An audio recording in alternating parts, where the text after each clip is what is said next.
Get ready, because Scott's is taking over daylight saving time. It's such a big event that we're calling it Day-Long Saving Time. And now it's got real savings. In fact, it's the biggest deals of the year. Audacious? Absolutely. So don't wait. Stock up early and you'll be able to save up to $20 on Scott's Triple Action and Easy Seed products today at the Home Depot and Lowe's. Offers available March 9th through 22nd at select U.S. stores while supplies last. Selection varies by location. See store for exact offers. Hello, Voices of Wrestling listener. Dave Ryan here. Have you ever wondered to yourself how many hidden gems are hidden away inside the last years of World Championship Wrestling? Have you ever asked yourself how many tenuous gags can be made about the name Mike Enos? And have you ever thought about what it sounds like for two Irishmen to interpret a very chaotic company through its B show? The answers to all this and more are just a click away. Check out Days of Thunder every second Thursday on the Voices of Wrestling Podcast Network.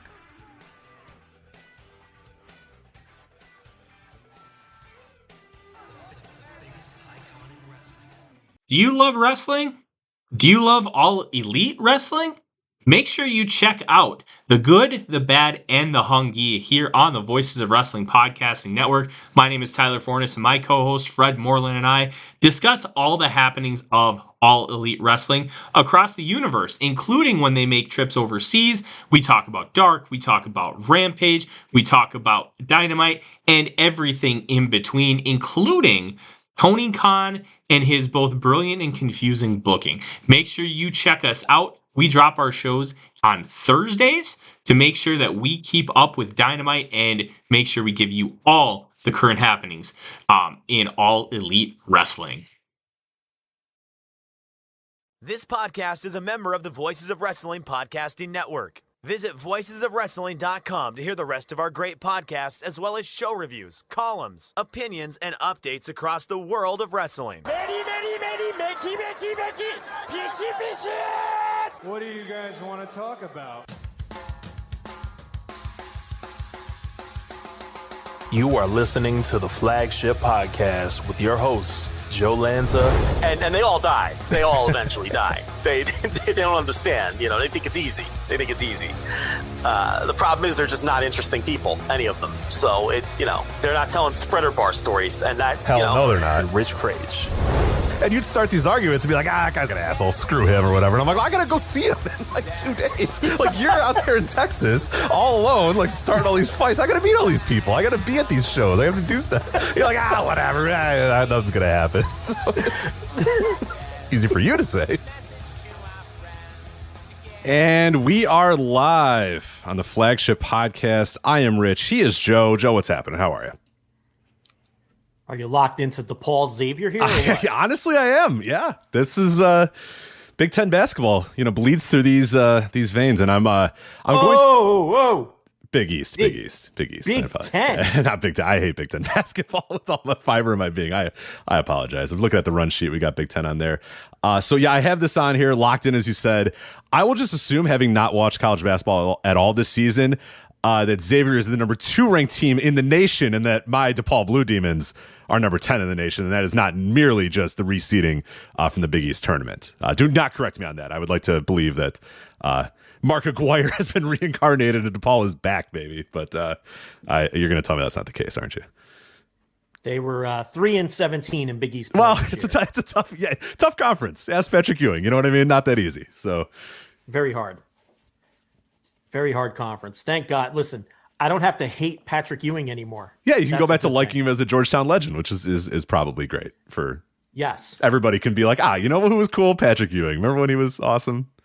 It was very hard for Georgetown fans because they were very conflicted because he's an awful. He's Patrick Ewing, yeah. Awful head coach. I mean, just a awful, like beyond describably.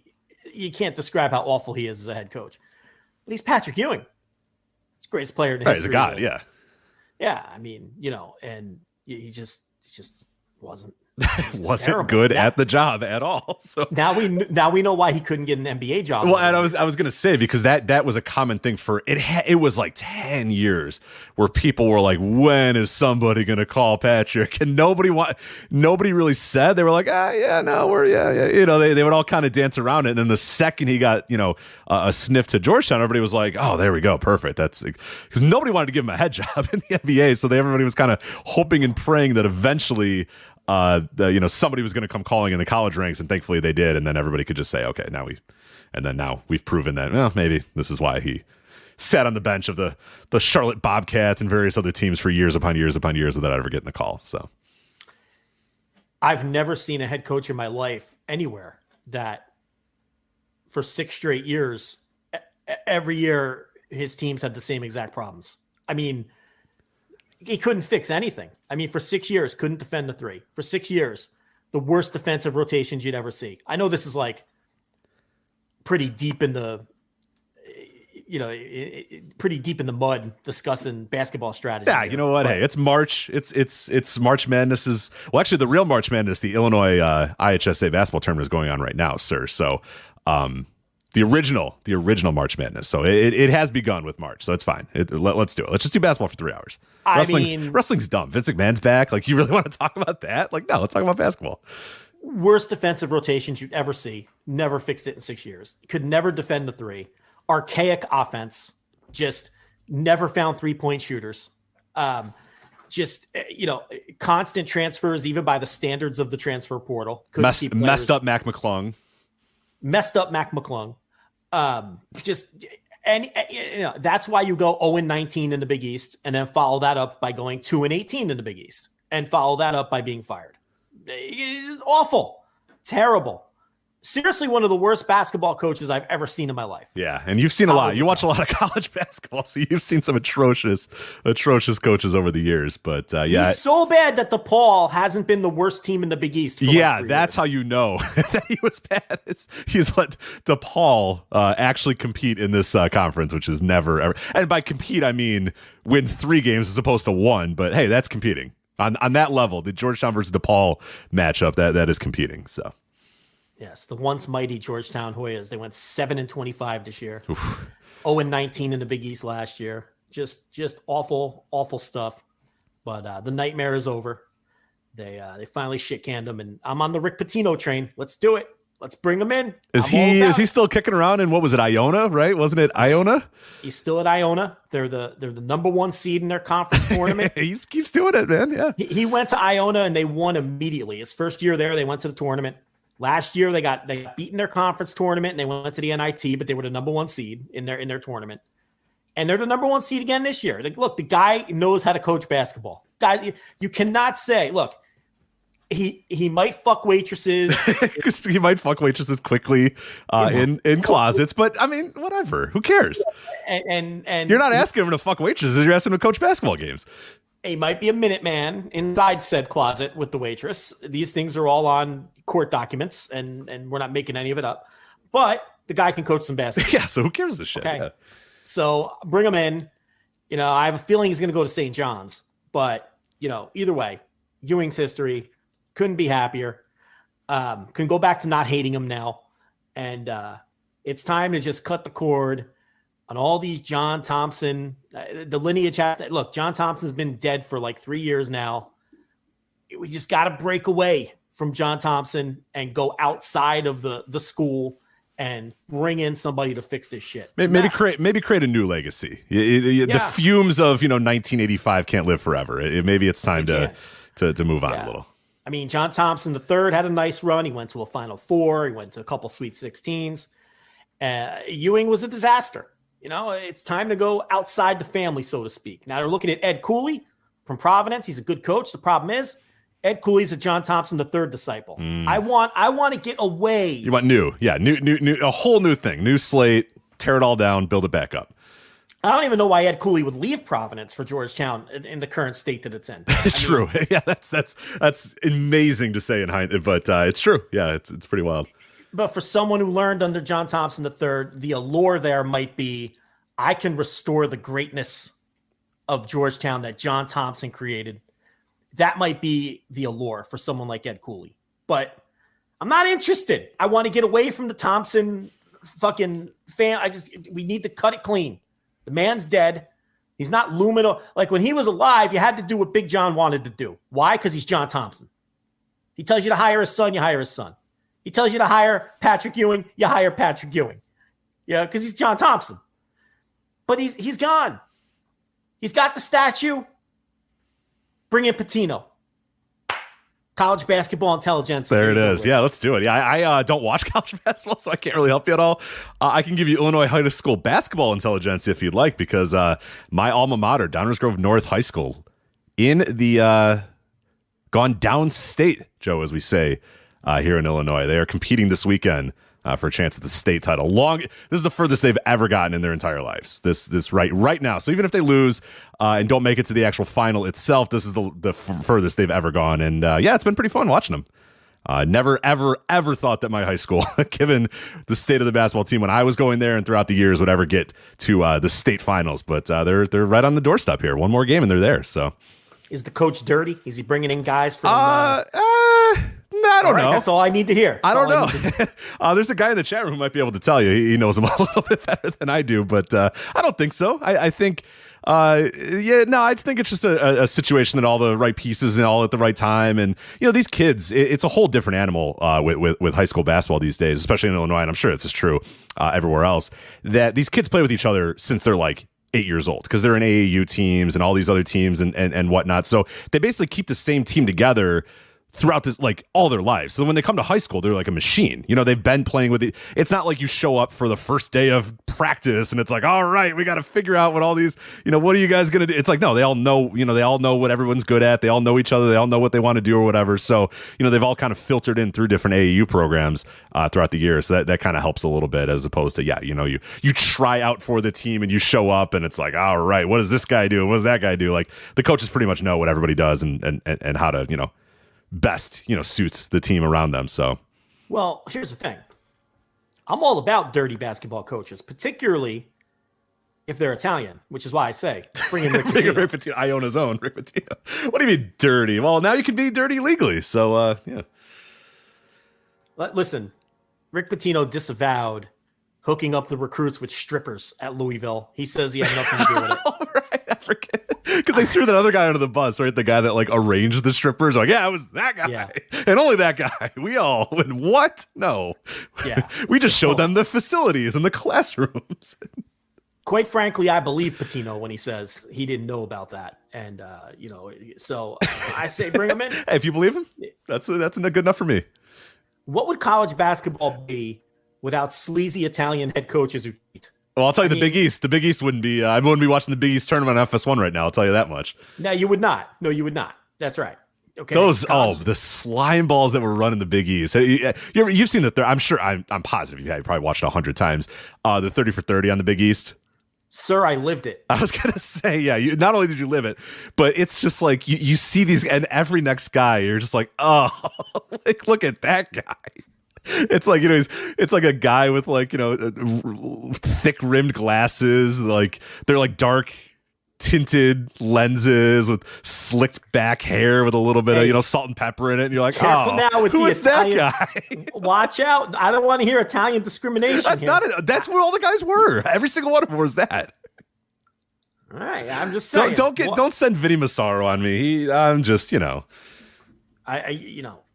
Raleigh Massimino do things a little underhand? Maybe his name was Raleigh Massimino. There's nothing I can do. Did PJ Carlissimo getting a little bit of hot? Okay, maybe. Yeah. Rick Pitino, in fact, was at Providence for a while. Listen. Now Jim Boeheim, he wasn't Italian, but he's been running. Oh, he's the biggest slime ball of them all. Yeah. For 50 years, he's been running a dirty program. So it is what it is. You got to do what you got to do at the college level. So, and at this point, I'm willing to do what I got to do. Fucking 13 wins in 2 years. I can't handle it. Yeah, it can't happen. DePaul's still up here. So, I listen. I'll revive Jerry Tarkanian and bring him in if I have to. The Shark. Yeah, get him out there. Yeah. Chew some towels. Yeah, that was a guy who just the most blatant cheating possible. It was like, what? You can't do that. What are you doing? You can't do what you're doing. Whatever. I didn't care. Just driving around, finding guys in prison leagues and stuff. Come on. Hey, listen. They can ball. Hey, those guys can ball. Who gives a shit, Win games. And he did, yeah. They'll take the wins away later, but nobody cares. Who cares? Flags fly forever, man. They don't give a shit. So. Yeah, nobody cares. Because Reggie Bush and that team technically didn't win, right? Did they even take that one away? They took his Heisman away, right? Yeah, they took his Heisman away. I know they took away John Calipari's Final Four at Memphis, but no one cares. Sure. Yeah, nobody gives a shit. Yeah, everybody remembers Derrick Rose lighting everybody up and having a great run, and nobody gives a shit that they took it away. So we all watched the games. Right.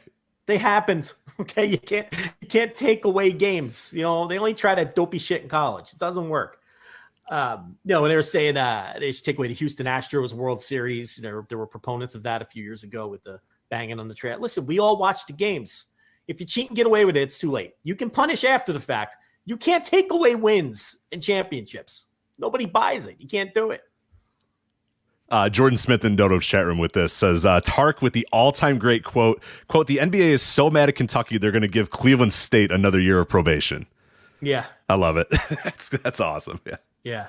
Yeah. Tarkanian was fantastic. He rules. Yeah. Yeah. Ruled, I guess. Yeah. He worked his way into, did you ever get around to watching Winning Time or no? Yeah. Yeah, so there was a little Tark arc. There was a little Tark. Time. Yeah, there was a little Tark. Little Tark arc. I kind of knew it was coming, but yeah, it was good. Yeah. They did a good job with that. You knew once they read up, because I don't know if those guys the guys that were writing it actually knew anything about Tarkanian or whatever. But once you read about the guy's life, you're like, oh, we got to figure out a way to get him in this. We got to figure out a way to get him in this.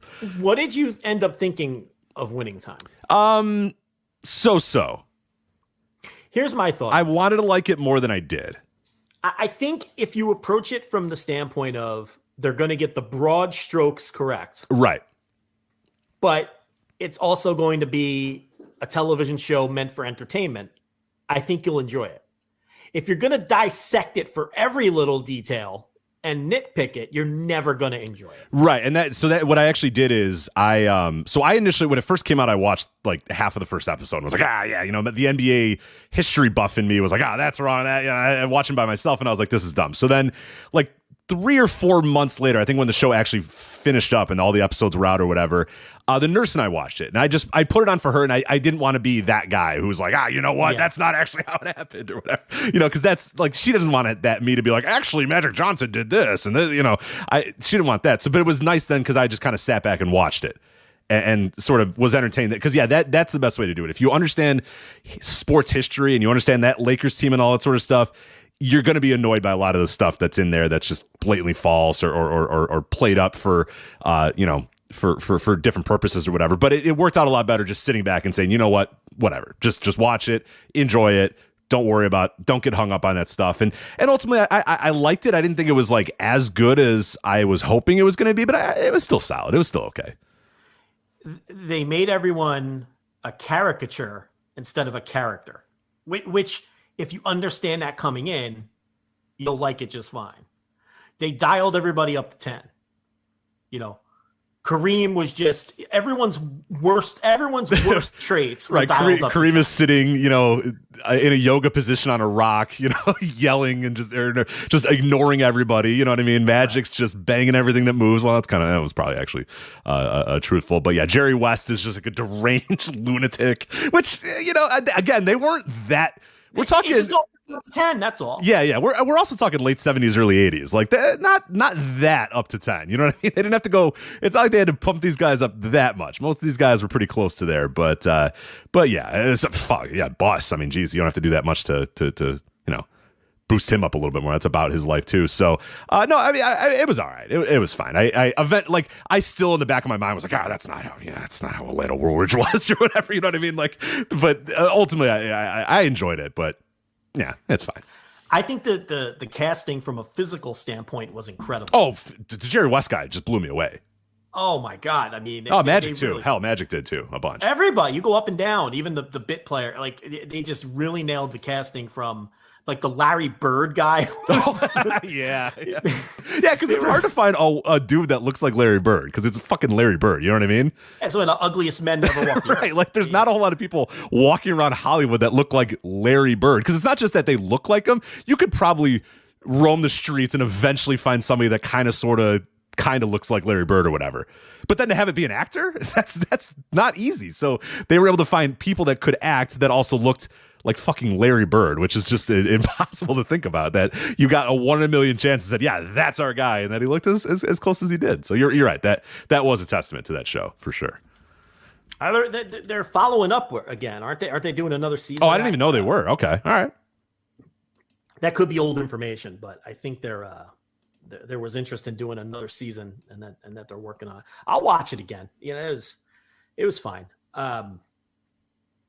What do we got here on this flagship podcast? Well, the flagship, yeah. We got close. We got close to doing 3 hours of hoops talk here, but we will have to get to the flagship. So, yeah, we got plenty going on tonight on the flagship podcast. We'll talk about the Revolution, AEW Revolution Fallout. We did, obviously, our full review of AEW Revolution, which we called one of the best pay-per-views ever. We did that instant reaction live immediately following Revolution on Sunday, so you can go back and listen to that about 2 hours and 15 minutes, 2.5 hours, somewhere around there, recapping the entire show, match by match, every single moment, every single thing, in excruciating detail, as you're always going to get from us. That is at flagshippatreon.com. Instant Reaction Live, $10 tier, by the way, if you want to listen to that. So we're not going to go with a full show review, but we're going to talk about a little bit, some of the things that, on the fallout of it, what happened this week on Dynamite, a little bit of some other nuts and bolts stuff with the show. We're going to check in with New Japan Pro Wrestling, obviously the New Japan Cup going on right now. So we've watched some of the matches so far. Also, they had their 51st anniversary show in the middle of the New Japan Cup. So we'll talk about that, including a big time main event with Tanahashi and Okada going for the tag team titles. We'll check in with Dragongate. They had a big weekend in Osaka. We'll talk about their Champion Gate in Osaka, night 1 and night 2. I'm going to do a very dangerous thing later in the show, Joe. I am going to recommend a Joshi match to you, okay? Oh. I have one that's a stone cold lock it in recommendation, and then 2, if you have time, you're not going to watch them. I know you're not, but I'm just going to at least put them out there for you, okay? So we're to do that later. And I don't do this often. And people always say, why don't you guys talk Joshi? You guys should watch Joshi. And like, I watch a lot of it. I do, but you got to filter stuff to you. We can't. People have ruined it for too long with you and Joshi, where every single person sent every single Joshi match to you and said, Joe, you'll love this Joshi match. This is the one. And you hate it. And you hate them all. And now it's gotten to the point where I have all these different prerequisites that I have to go through before I can say, okay, Joe, I think you should watch this one. I think you should watch this match. And I have one match from a recent Stardom show that I think you should watch. So I'll do that later. But going to try to right the wrongs of other people. I have so much to watch. You got to give it a try. I'm telling you, one match to give it a try. I think it's like 18 minutes long. Is this going to be some Tokyo Joshi Pro girl with a raccoon tail? No, I can't. I don't know if there was any visible tails. Nobody was an idol or a fallen idol. They don't do the little annoying idol wave. I don't think there was any idol waves or peace signs. With the little peace signs. Yeah, I like to throw. I don't think so. I don't even think there were skirts in this. I know that affects you too.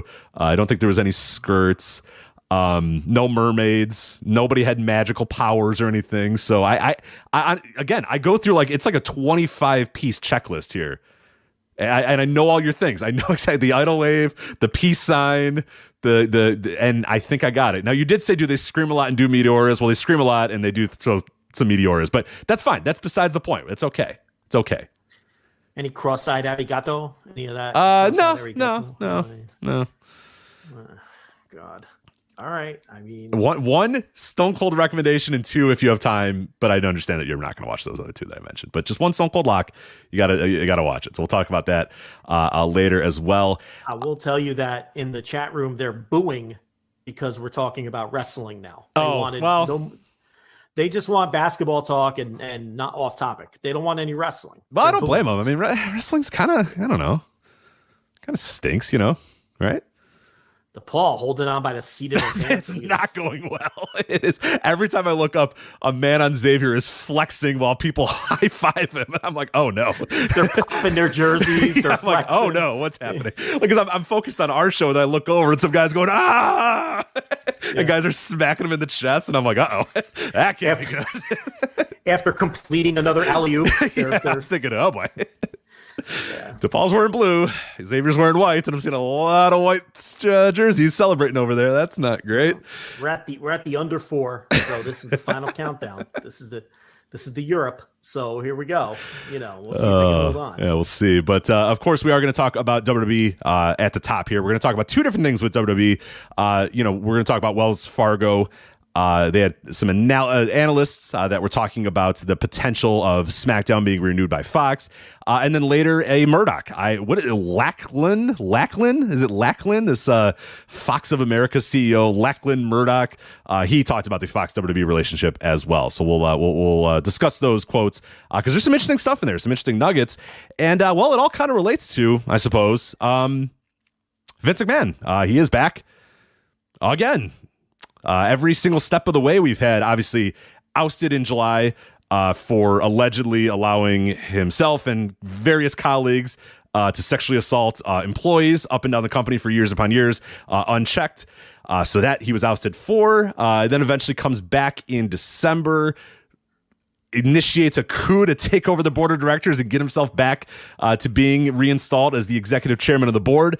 That works. He's able to do that. That is no problem. Okay, sure. He says, I need to do it for us to have strategic alternatives for a sale or whatever. Okay, cool. He does that. Stephanie then leaves. That's his daughter and the wife of the head of creative, Paul Triple H Levesque, by the way, in case you didn't know. Stephanie McMahon married to Triple H and also the daughter of Vince. She decides, I'm going to resign. I'm out of here. And she's been a ghost. We don't know. She's just gone. She's just gone in the ether. Nobody asked a question about her or anything. No, it's fine. She's gone. Whatever. Her life's goal to be, take over her father's company. She's just gone in a blink of an eye. Nobody asked a question about it. That's fine. All right, cool. Whatever. But now, hey, Vince McMahon is back. He sat in the gorilla position this week on Raw. He was backstage at Raw. We were told by various sources that, no, he didn't have a headset on and he had nothing to do with the show itself. He was just visiting his friend, John Cena. Now, of course, Vince McMahon has a private jet, so I feel like there's plenty of opportunities to go visit your friend John Cena, but he chose to visit his friend John Cena backstage at Raw this week. And so he was back, and the lead story from most wrestling websites was that, he has a mustache. So, Joe, what do you make of Vince McMahon's mustache? Let's talk about that. The sex pest has a mustache. How funny. I mean, I don't give a fuck about the mustache, but it's ridiculous. I couldn't believe it. Monday was another day where I thought I was taking crazy pills again, where Vince McMahon, who again initiated a coup after being ousted for rampant alleged sexual assaults by him and various other of his colleagues, 2 employees of the company, and using his own personal money for hush funds. So he was ousted for that, comes back via a coup using the board of directors and Barrios and his fucking clown car. Barrios and Wilson is just pawns in his game or whatever. You're leaving out the part where they voted no to bring him back.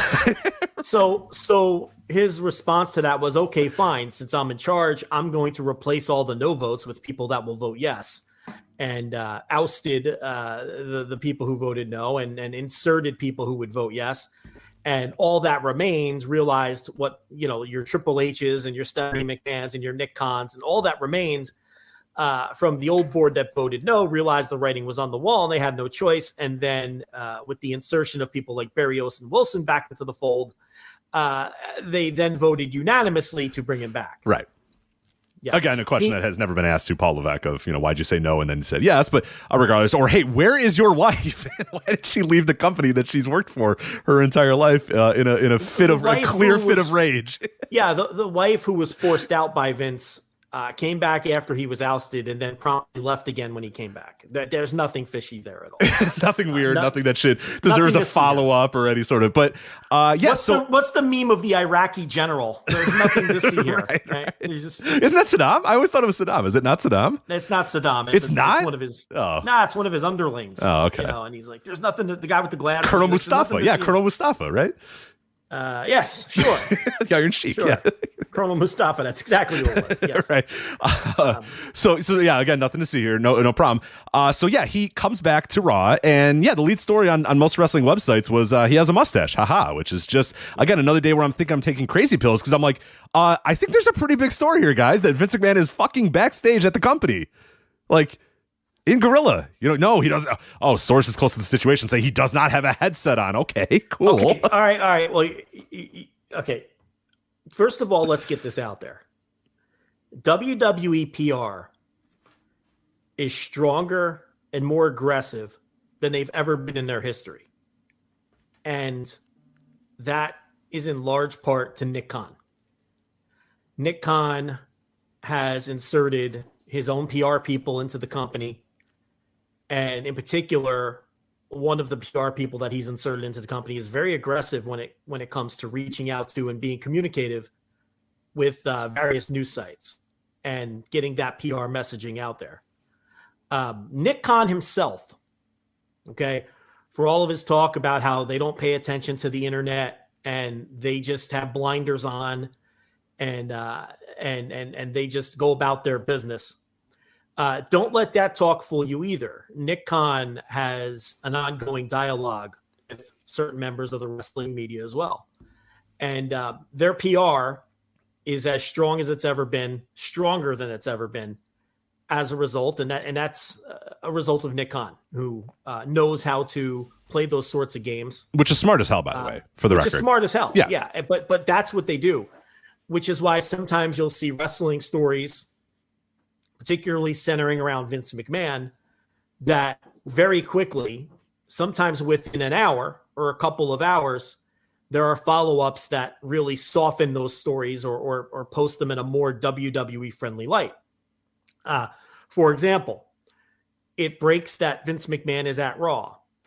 The news sites all break this. Not long after, we are then all told, oh, well, he's there just visiting John Cena. We're then told later that night, oh, well, he was in Gorilla, that's true, but he never had a headset on. He was never giving directives to any of the talent, or and Triple H was still in charge of the show. There was a report a couple of weeks ago that some of the wrestlers felt like Vince had another hand in creative. And, within an hour, again, a follow-up report. Oh, well, other sources say that that's just not true. Sources who would know say that that's not true. This is WWE PR hard at work, because it is very advantageous to WWE that Vince's role, influence, however you want to term it, is downplayed as much as possible. One, for the benefit of the sale, because they said he would stay hands off and he's just there to facilitate the sale. And number two, and don't underestimate this reason at all, it is very advantageous for WWE to get the messaging out that Paul Levesque, the savior, who all of their fans have rallied around, the good one, yes. The good one, is still firmly and totally in control. Okay? Because their fans have rallied around that. And I'm not going to sit here and tell you that Vince McMahon is shadow running creative in the company. What I am going to tell you is I am not naive. If you don't think Vince McMahon has influence on the creative, you're out of your fucking minds. And in fact, WWE, if anyone's paying attention, hasn't even denied that. What we keep hearing from what are obvious PR-fed statements, what we keep hearing is Vince does speak to Paul. Mm-hmm.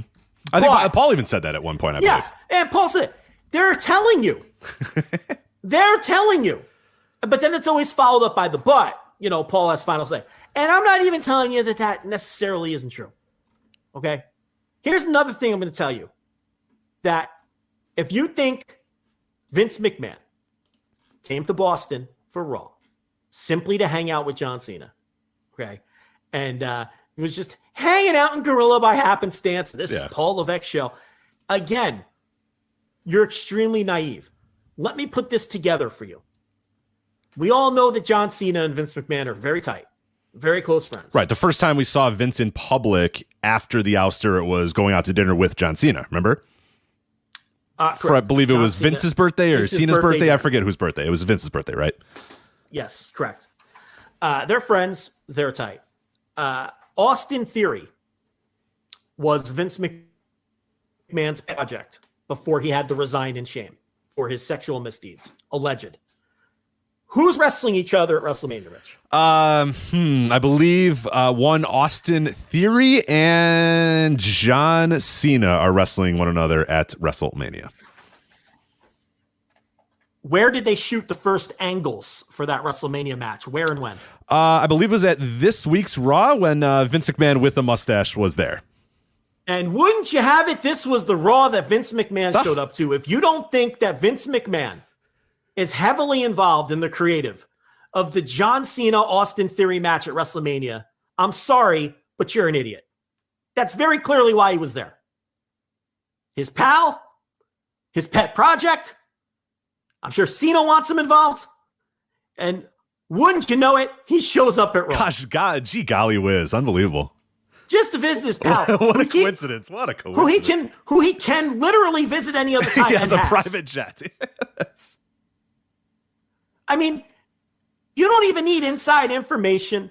You don't need to be fucking Sherlock Holmes to put this one together. Okay? It's his pal. The Hardy Boys. You don't need to be the Hardy Boys, not the wrestling Hardy Boys. The other Hardy Boys. Yeah, the other Hardy Boys. I used to read them in 3rd grade. They could have gotten to the bottom of this one for sure. Menlo Park School Library. The Hardy Boys books. And checked out by Joe Lanza every time.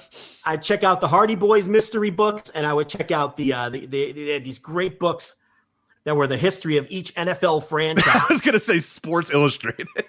So I'd be like, and they were published, and the history wasn't long because these books were published in like 1971. It's like the Kansas City Chiefs are an unstoppable force who will never be with Lamar Hunt at the helm. Or not Lamar Hunt. Yeah, Lamar Hunt, right? Yeah, who's yeah.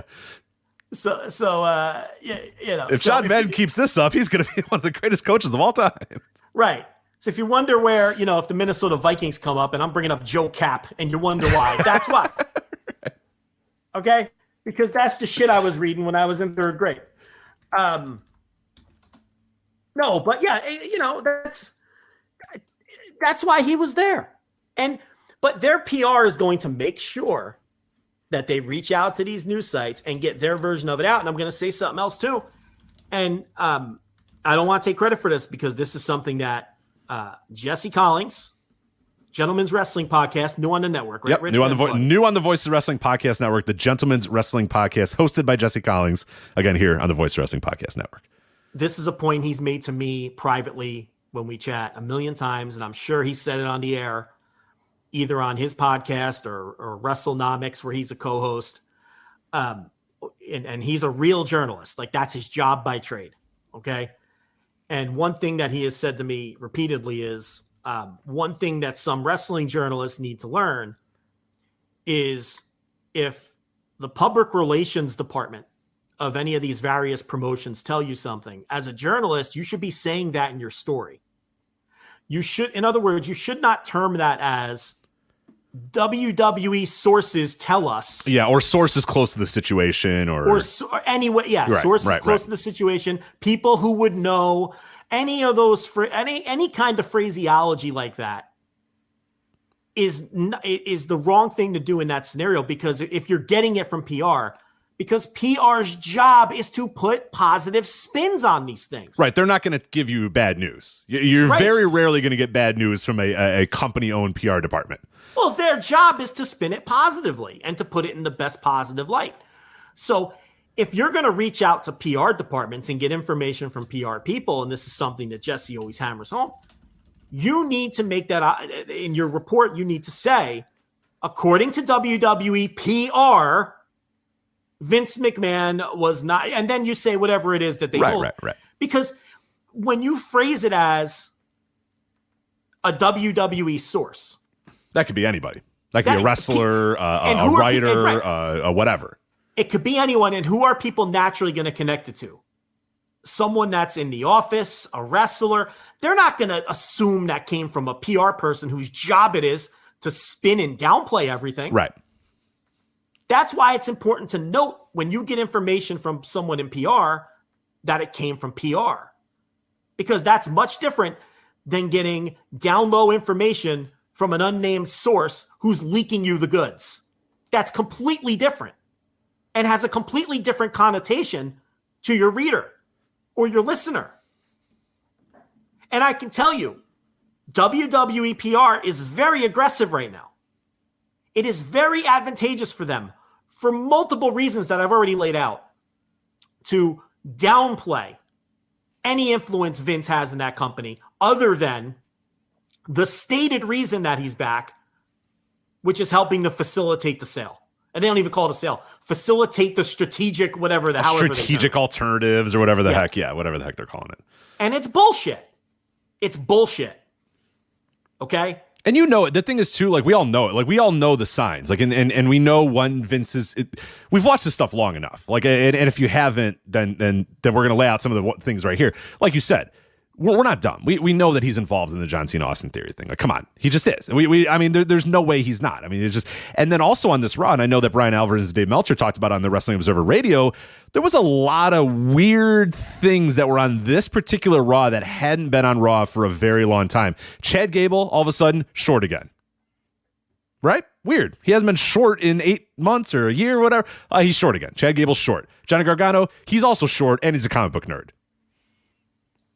Yeah, and a lot of these things could absolutely be happenstance, but it is absolutely fair to make that connection. Yeah, well, and again, from the horses, here is Paul Triple H Levesque in February of 2023. He says here, I want to reiterate just how excited I am and how much fun I'm having in my role as Chief Content Officer. I also want to add that having Vince McMahon around has been great. I will tell you this, it has allowed me to speak for our entire creative team, but we're standing on the shoulders of giants. So having him back and involved, even at just the board level, comes with his incredible insight. He is a tremendous asset to this company. This is the best time of the year. We've kicked off the road to WrestleMania. It's an amazing moment for WWE, and I look forward to continuing to build the business alongside this leadership team for the long term. So he's telling you that he's there, right? They're not even hiding it. He's saying it. He says, I'll tell you this, it has allowed me. I also want to add that having Vince around has been great. Then adds, even at just the board level, but even at just the board level. So having him back and involved, even at just the board level, comes with his incredible insight. And we're going to pretend that this guy just pops in and goes, oh, no. Hey, how's it going, guys? How's you doing, pal? I got to go. Hi, John. How are you? Okay, bye. I got to go. Why are we pretending? What would be the point of his presence if he truly didn't have his hands in the cookie jar? Because he knows that's going to kick up a shitstorm. He knows that's going to raise questions. He knows people are going to question that. So why even do it unless you needed to be in the room with your good friend John Cena and your pet project Theory to help put together their WrestleMania build? I mean, and look, I don't know anything. I don't have any inside information. But if you're asking me, based on, what I'm seeing, what they're telling us directly, and the extent and the type of spin that their PR and that Nick Khan is putting out, I'm very confident in saying that I don't have any doubts that Vince McMahon is involved in creative. I mean, they're literally telling us that anyway. I mean, but they have to downplay it. They have to. Because Paul being in charge has been an incredible boon to the what's the word I'm looking for? To the for their fan base is just, there's a palpable excitement and energy in their fan base. They rally around Paul Levesque. And it's gotten to the point now where Anything good on the show, they attribute to Paul. Right. Anything bad they don't like, oh, well, that seems like it might be Vince. I have news for people. I don't know. Listen, again, I don't know who needs to hear this. Ugh. It's Vince's company. Yeah. He runs shit. He can do what owns he wants. 80% of the stock. You know what I mean? Like, it's very much in charge. Very much So in charge. again, when their PR and when Nick Khan tell people that, oh, but ultimately Paul has final say. No, he doesn't. The guy who runs the company has final say. Always. Right. The guy who, when people said, hey, we don't really want you back, said, oh, it actually, fuck all of you. I'm coming back. I'm coming back. Yeah. Okay, motherfuckers. You're out. Get the fuck out of here. These two are in. I'm back. Like, he has the final say. That sounds like the final say, Joe, to me. Yeah. So if you're telling me that Vince wants a finish, he's not going to get it? Now, again, that doesn't mean I'm telling you that Vince is coming up with every finish. That doesn't mean that I'm telling you that Paul is just a willing puppet. Oh, of course. Yeah. No. Of course not. No power. I don't want people to misunderstand me. Okay? Do I think Levesque is largely driving the cart still? Probably. Oh, and he's definitely the customer facing and probably the wrestling facing guy that's in there. But I have no doubt that a conference call happens in a week or during the week that Vince McMahon's looped into. You know what I mean? Like, no doubt in my mind. And I have no doubt in my mind that if Vince feels strongly enough about a finish, he's going to get it. It's going to go his way. It's still his company and his it's his company. I mean, that's the easiest way I can put it. I don't think people understand that. People are always like, oh, well, Vince won't come back or he can't come back. Vince can do whatever the fuck Vince he wants. Vince can't come back. He did. He can do whatever he fucking wants. He can literally do whatever he wants. Okay? He could sign off on a sale tomorrow. He could change any finish of any match. He could change the direction of any storyline. At his whims. Paul has no say. Paul's holding on for dear life. Brandon Thurston asked Paul about the sale, and Paul was like, well, I hope the people who buy it still want me around. He has no say of anything. I mean, that's paraphrased, but that's basically what he said. Hey, look, I don't get involved in that. I just hope whoever buys it, still, I hope that I can still be in it. Yeah, he's not charging anything. In reality. See, this is Vince tipping his toes back in the water, seeing how it goes. And I'm going to tell you how it went. It went great. It went great, Rich, because everyone just shared the PR. Nobody pushed back. Dave Meltzer pushed back a little on audio when he said, he was in Gorilla and he didn't have a headset, but let's be honest here. Let's connect the dots. We know what's happening here. You know why? Because people can shit on Dave all they want. This man's been at it for almost 50 years. He knows. Oh, he used to talk to Vince McMahon regularly. He knows the game. He knows the game. He's going to get those same little PR messages and text messages from Nick Khan and everybody else getting, and he's just going to take them for the grain of salt they are. Because he knows. Okay? And we know. He ain't there visiting John Cena. Come on. The only people who believe that are people who want to believe that. That's all. It's nonsense. Can I put my Galaxy Brain hat on again like I did last week for MLW? Yeah, and you were right about that. Yeah, I was right about that, by the way. They did do an amended thing and said, hey, they kicked us off because of Peacock. So, again, my Galaxy Brain thing was more that he knew that was coming and signed with them, which I still think is true because there's no way he got that lucky in that way. But regardless, all right, well, that's a different conversation for a different day. The mustache. Do you think Vince did that on purpose, knowing that would be the focal point that people would laugh at? You know what? I wouldn't put it past him. Because he's smart. Like he's dumb about wrestling because he hates it. You know what I mean? We have never on this show called him a dumb businessman or a dumb executive. We have said he's dumb at wrestling because he fucking hates it. He despises it. So he likes to do whatever the opposite of what wrestling is because he fucking cannot stand wrestling. It's the only thing he's ever good at, and it destroys him inside. That's the only thing he's ever been good at. Vastly overrated creative mind, excellent businessman. Right. Never said anything about it. And I think he's a smart guy overall. I think he shows up with that mustache knowing that is what people are going to talk about afterwards. It's possible. Because why would he get a mustache? He's fucking Vince McMahon. He's 78 years old. What the hell is Vince McMahon at this point? 79, 78? He's 77. Sorry. 79. So he turns 78 this year? Or he will be 78 in August. Okay, so he turns 78 this year. Man has never had a mustache, ever. Rick Pitino is only 70 years old. Higher Pitino. Is he really 70 years old, man? Oh, man. Rick Pitino, 70. A lot of years ahead of him, Rich. Okay. Sure. He can turn this thing around. He turned 78 this year. No, I don't. Listen, it's possible. Anything's possible. And it worked. If it wasn't his plan, it fucking worked. It worked to a T. Yeah, it did. But again, this is a guy who have you ever seen him with stubble? Think of all the times you've watched Vince McMahon in the last 40 years of your life. Well, he has an aversion to facial hair. Right. But I'm supposed to believe he just shows up to Raw. Who was it that told the story? You know what? I think you're right, because it was Paul Heyman who told the story that he or somebody else asked Vince why he never had a beard. And Vince said, I can't let the beard win, which is why he shaves obsessively. Oh, that's right. Yes. You're right. I forget. Yeah, I think it was Paul that said that story, that he wouldn't even put over facial hair. Because he's such a control freak that the idea that he can't control that hair emerges from his body.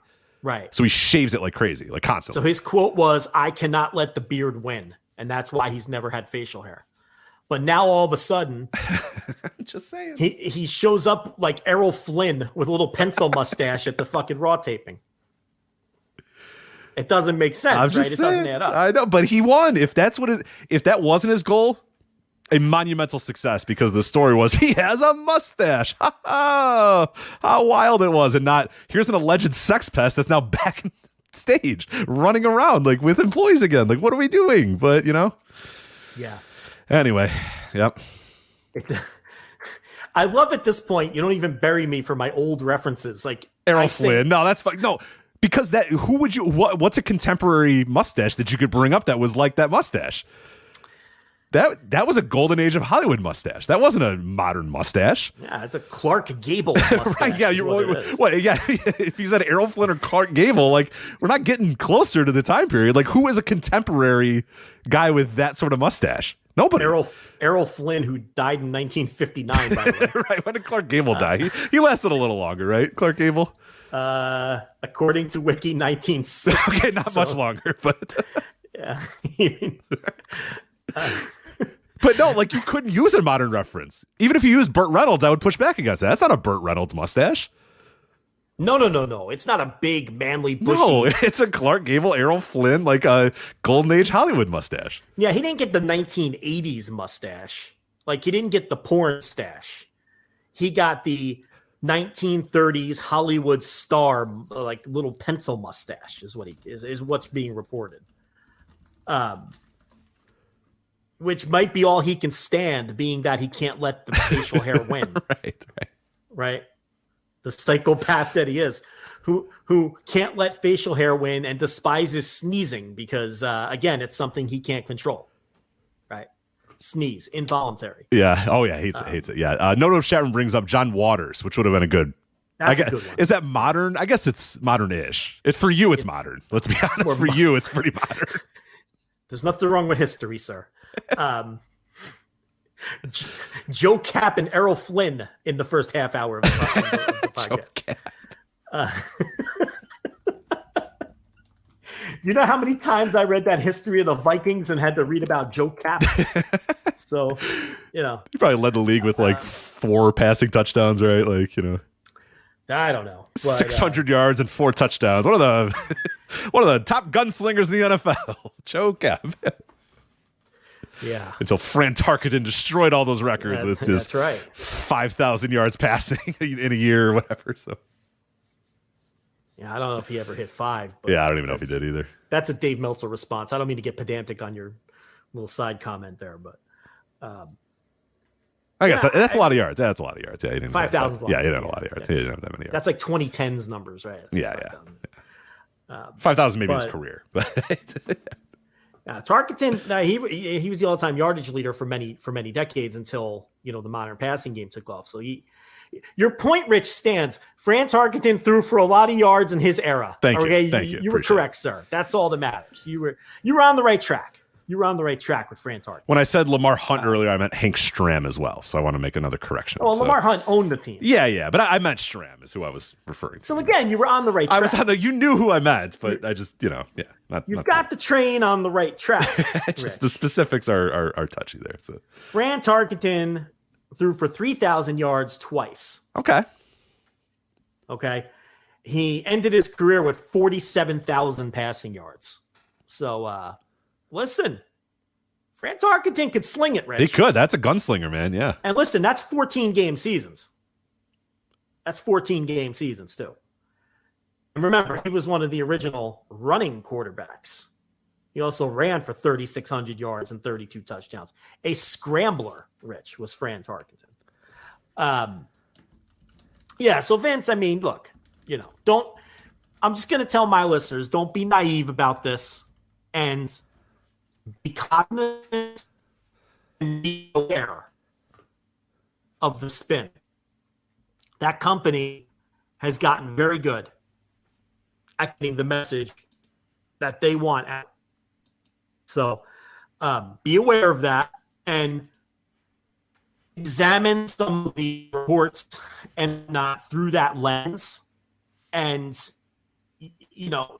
you'll be awakened to some of this stuff. Dare I say you'll be woke? Oh, yeah. Dare I say? Yeah.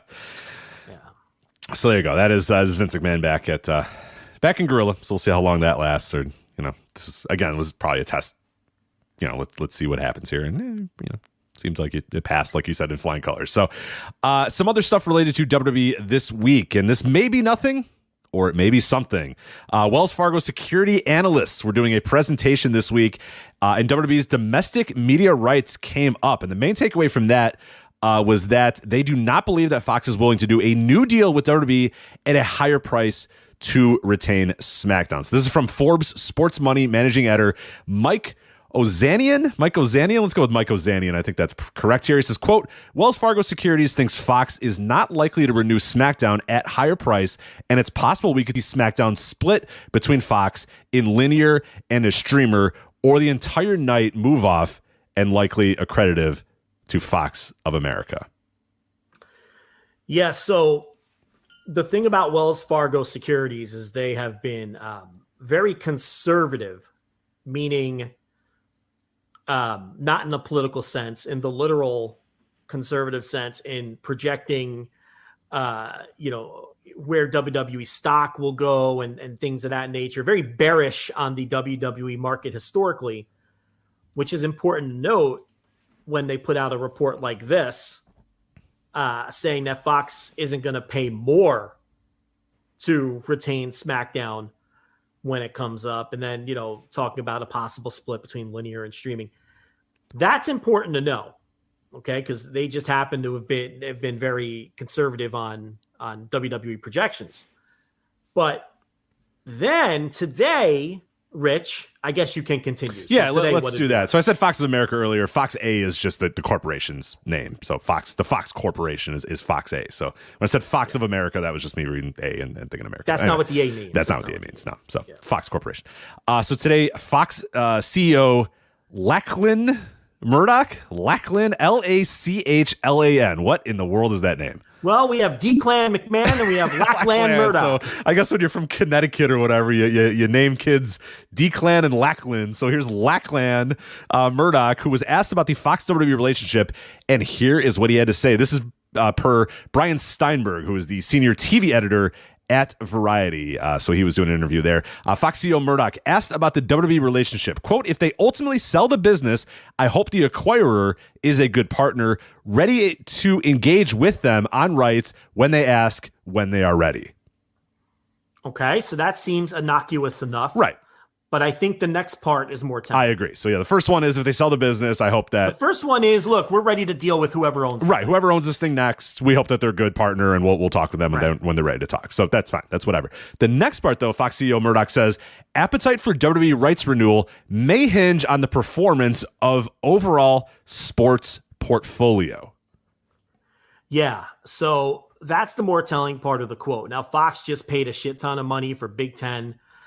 College sports, Major League Baseball. Obviously, they have an NFL, the NFC Conference NFL package, which is the more lucrative and more expensive Sunday afternoon NFL package.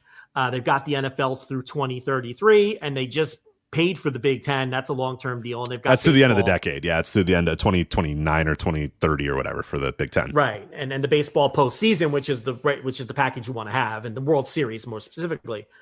So.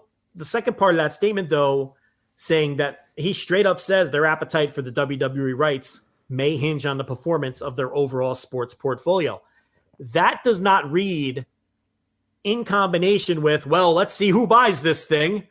None of that reads to me like someone who is dying to get into the room with them to bring back this property. That doesn't mean they won't bring it back, but there's a lot of red flags there in terms of it doesn't sound like Lachlan Murdoch is chomping at the bit to do whatever it takes to retain SmackDown on Friday nights. To me, what about you, Rich?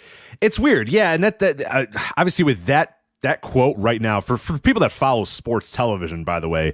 It's not a great spot right now. Sports television, sports TV rights. Nobody's come up for renewal like right now. So it's like, we don't know. Like there's nobody coming up in the next couple of. Big Ten was the last one. The Big Ten was the last. But yeah, we're going to see the NBA is potentially going through one very, very soon. And that's going to tell a very big tale for how things are going to go. But like sports on TV is not good right now. It's not in a good place because regional sports networks are basically crumbling. The whole idea of regional sports networks are essentially, a house of cards that everybody was kind of waiting for. Hey, when is this thing going to fall? And it looks like maybe the first card has kind of been yanked from the house where, the Bally Sports thing, they buy this property, they spend a shit ton of money from it. They buy it from Fox Sports. They rebrand everything as Bally Sports this and Bally Sports that or whatever. Pretty much within, 2 years at this point? I think they bought them in late 2020.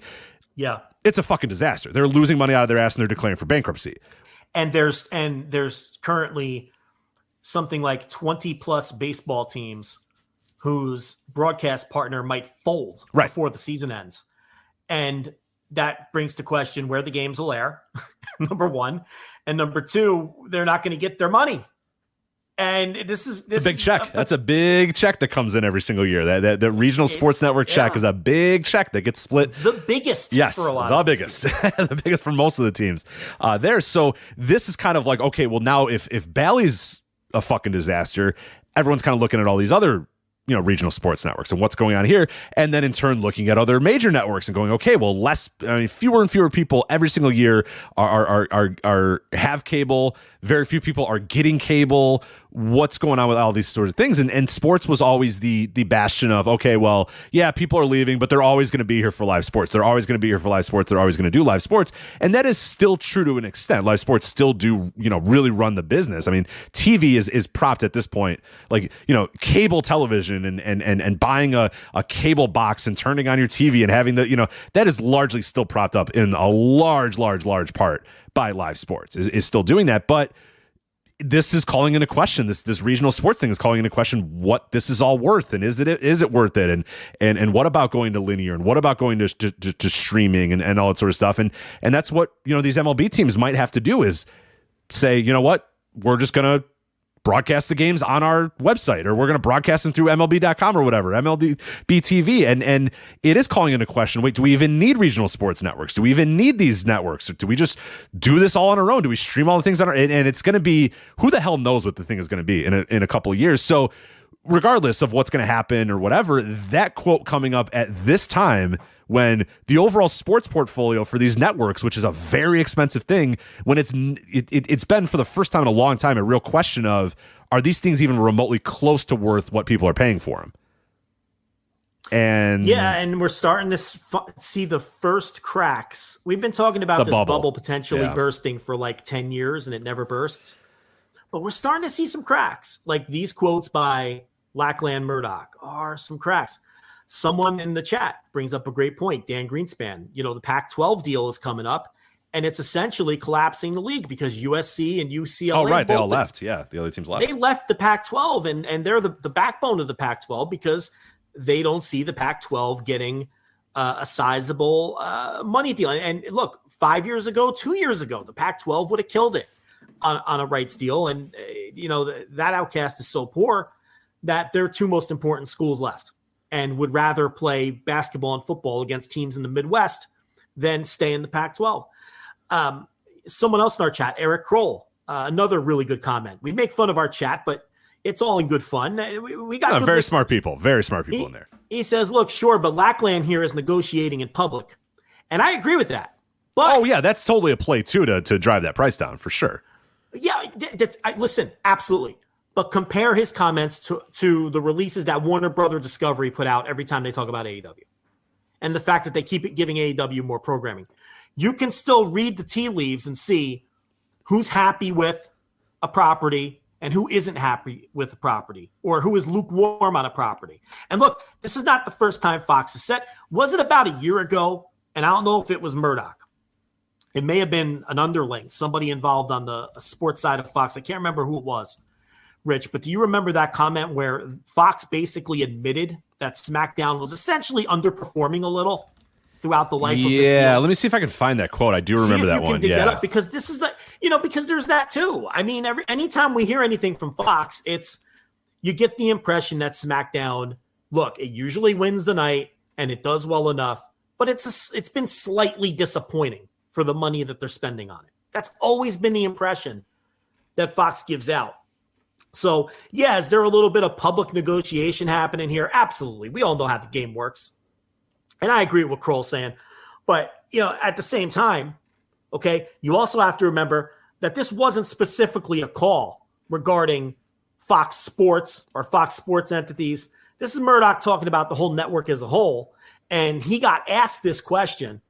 And this wasn't any kind of prepared statement or anything. This was just an off-the-cuff answer to a question he was asked directly. The audio is actually up. Right. By investors, too, which is important. Right. You can't be blowing smoke up their asses or whatever with stuff. You got to be pretty honest. I mean, look, and nothing for nothing. This is not patting myself on the back. But it was on this show, and I was the first person to float the idea that if Fox is really paying attention, they could probably let WWE walk. And they can get Dynamite for pennies on the dollar and, 60, 70% of the rating and pay 30 or 40% of the cost? So it's like wherever you want to slide those ratios. You know what I mean? I think AEW is a real player for Fox. Fox can spend less money and maybe come out ahead. In terms of if they get 70, 80% of the viewership. And don't think for a second Dynamite's going to do 900,000 viewers on Fox. It's a network. They're going to do, they're not going to do the 2.3 million that SmackDown's doing, but they're going to do, substantially more than they're doing on TBS. And if you don't think so, you just don't understand TV. So, I think that's in play. Yeah, I was able to find that quote, by the way, September 2021. It was a source from Fox admitted that the WWE viewership was disappointing in comparison to expectations. Plus, this is from Fightful Select, this report. Also, Fox is not over the moon about WWE promoting Peacock on their network. Obviously, with Peacock being owned by NBCU, Fox going, well, what the fuck? Why are you promoting their shit on our channel? WWE cuts the deal with Peacock. They're promoting it on SmackDown. And all of a sudden, Fox is chirping about, well, listen, you're underperforming. The word they used was disappointing, right? Isn't that what you just said? Yep. So that's why I give these quotes. That's why I think these Murdoch quotes today are worth reading between the lines for and breaking down. Because I think he's really saying something here. And then the fact that the renewal may hinge on the performance of the overall sports portfolio. What he's saying there is, like you were saying earlier, a lot of these sports entities are underperforming and they've paid all this money for them. And, I think what he's trying to say here is we may not have the money to retain WWE. So especially if they're going to be giving us disappointing returns, comparable to our expectations. So there you have it. Anything else on that, Rich? No, I don't have anything more, but I thought it was notable. Again, like you said, and it wasn't because they were doing a seminar on TV rights fees or WWE rights fees or whatever, like you're saying. It was just essentially they were doing a thing, and people could ask them about this. So these are unprompted, rehearsed questions and answers about WWE, and yeah, they're pretty telling, and it speaks to this whole relationship's been weird from the beginning. The Fox WWE thing has been very weird from the beginning. It never felt like a great fit between the two, and perhaps both parties, particularly Fox, realizing that maybe it's not the best fit. And we talked about it at the time. It was going to be weird that they're promoting all their pay-per-view stuff on Peacock when Fox is also in the streaming wars too with NBC and all that. So it's like, well, now we're promoting it's messy. It would have been just a lot easier for everything to be on NBCU or everything to be on one, because you're competing, they're directly competing with NBC for streaming and all that sort of stuff. And yeah, here you are on, paying $1 billion to a show that's promoting a competitor's, streaming service. That's weird. I mean, there's no way to get around that. There's no way that's not weird. So it's just something to keep an eye on, something to monitor as we get closer and closer. So Suit Williams did the math for us. He says Fox could triple AEW's current deal and still save $70 million. For sure. They're paying WWE. Absolutely. Now, and I'm telling you right now, the floor for Dynamite on Fox would be $1.5 million a week. That's the floor. I mean, they're doing like 1.1 million. They top out at like 1.1 million on TBS. And they're doing about 900,000 per week on TBS. I think at minimum that show would do 1.5 million viewers a week on Fox and potentially more. I think 1.5 is the floor on a network, because when you're on a network, people watch by accident. There's 2.4 million people watching SmackDown. There's 1.7 or 1.8 million people watching Raw. Do you think that there's 500,000 WWE fans who simply prefer SmackDown? No, it's because one's on a network and one's on cable. Right. Okay, the difference would never be that drastic, right? And even if you're and it also does not truly affect cable cutters either, because you can just get a dish or an antenna, like I said, and be able to just watch Fox anytime. So yeah, they're almost they're cable cut proof. You know what I mean? Like cord cutting proof there on Fox on network TV. So yeah, that's why you see the numbers you do for SmackDown. That's why SmackDown. So now someone's saying, wouldn't it just be cheaper for Fox to come up with another disposable reality show or something? Yes, it would. But I'm saying they want to stay in the wrestling game, right? Or they want to stay in the live sports game too, right? I'm saying, but at a better rate than what they're paying for other live sports right now, where if you have to go to the table and WWE wants $1 billion and AEW wants insert whatever here, 300 million or whatever, just inserting a number, it'd be silly not to just say, you know what, fuck it. Yeah, let's save that money. And yeah, well, maybe we'll get 1 million less people or 500,000 less people watching. Who gives a shit? That's fine. A better return on investment. Right. Maybe we'll actually make a little money or lose less.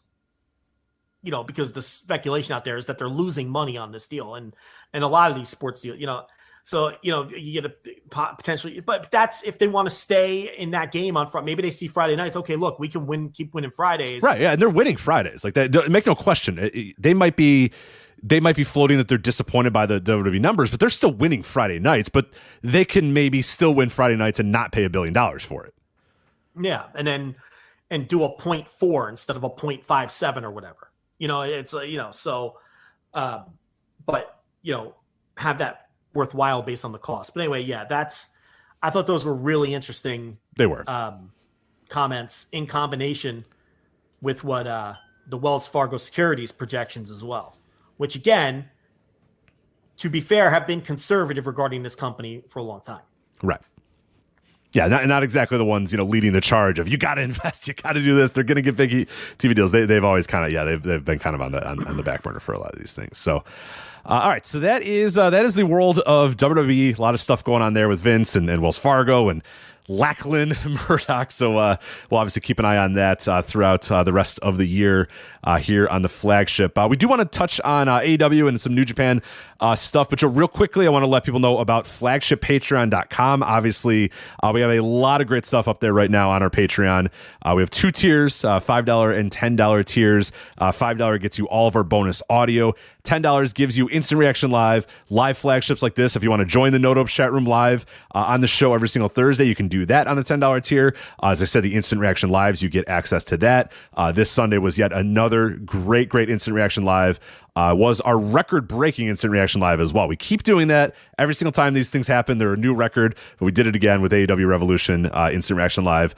Blew away all of our other previous instant reaction lives. So I want to thank everybody, of course, for subscribing to that. And just overall, it's a hell of a time on there. The chat room is going like crazy. It's a great place to hang out immediately after an AEW pay-per-view. So definitely recommend that. And hey, the show was pretty good too. We went about 2.5 hours, like I said, covering every single aspect of the show, reviewing every single match, a ton of really good stuff there on Instant Reaction Live. We also had a very fun, you kind of referenced this last week on the Flagship, but a very fun match of the week this week, as it was Osaka Pro versus Dragongate. Did you want to talk about that match a little bit and maybe why it's relevant for people that maybe missed last week's show? Well, yeah, as Daisuke Harada just had his retirement match. I think he had it earlier this morning, right? Yes. I haven't watched it yet, but I heard it was very emotional.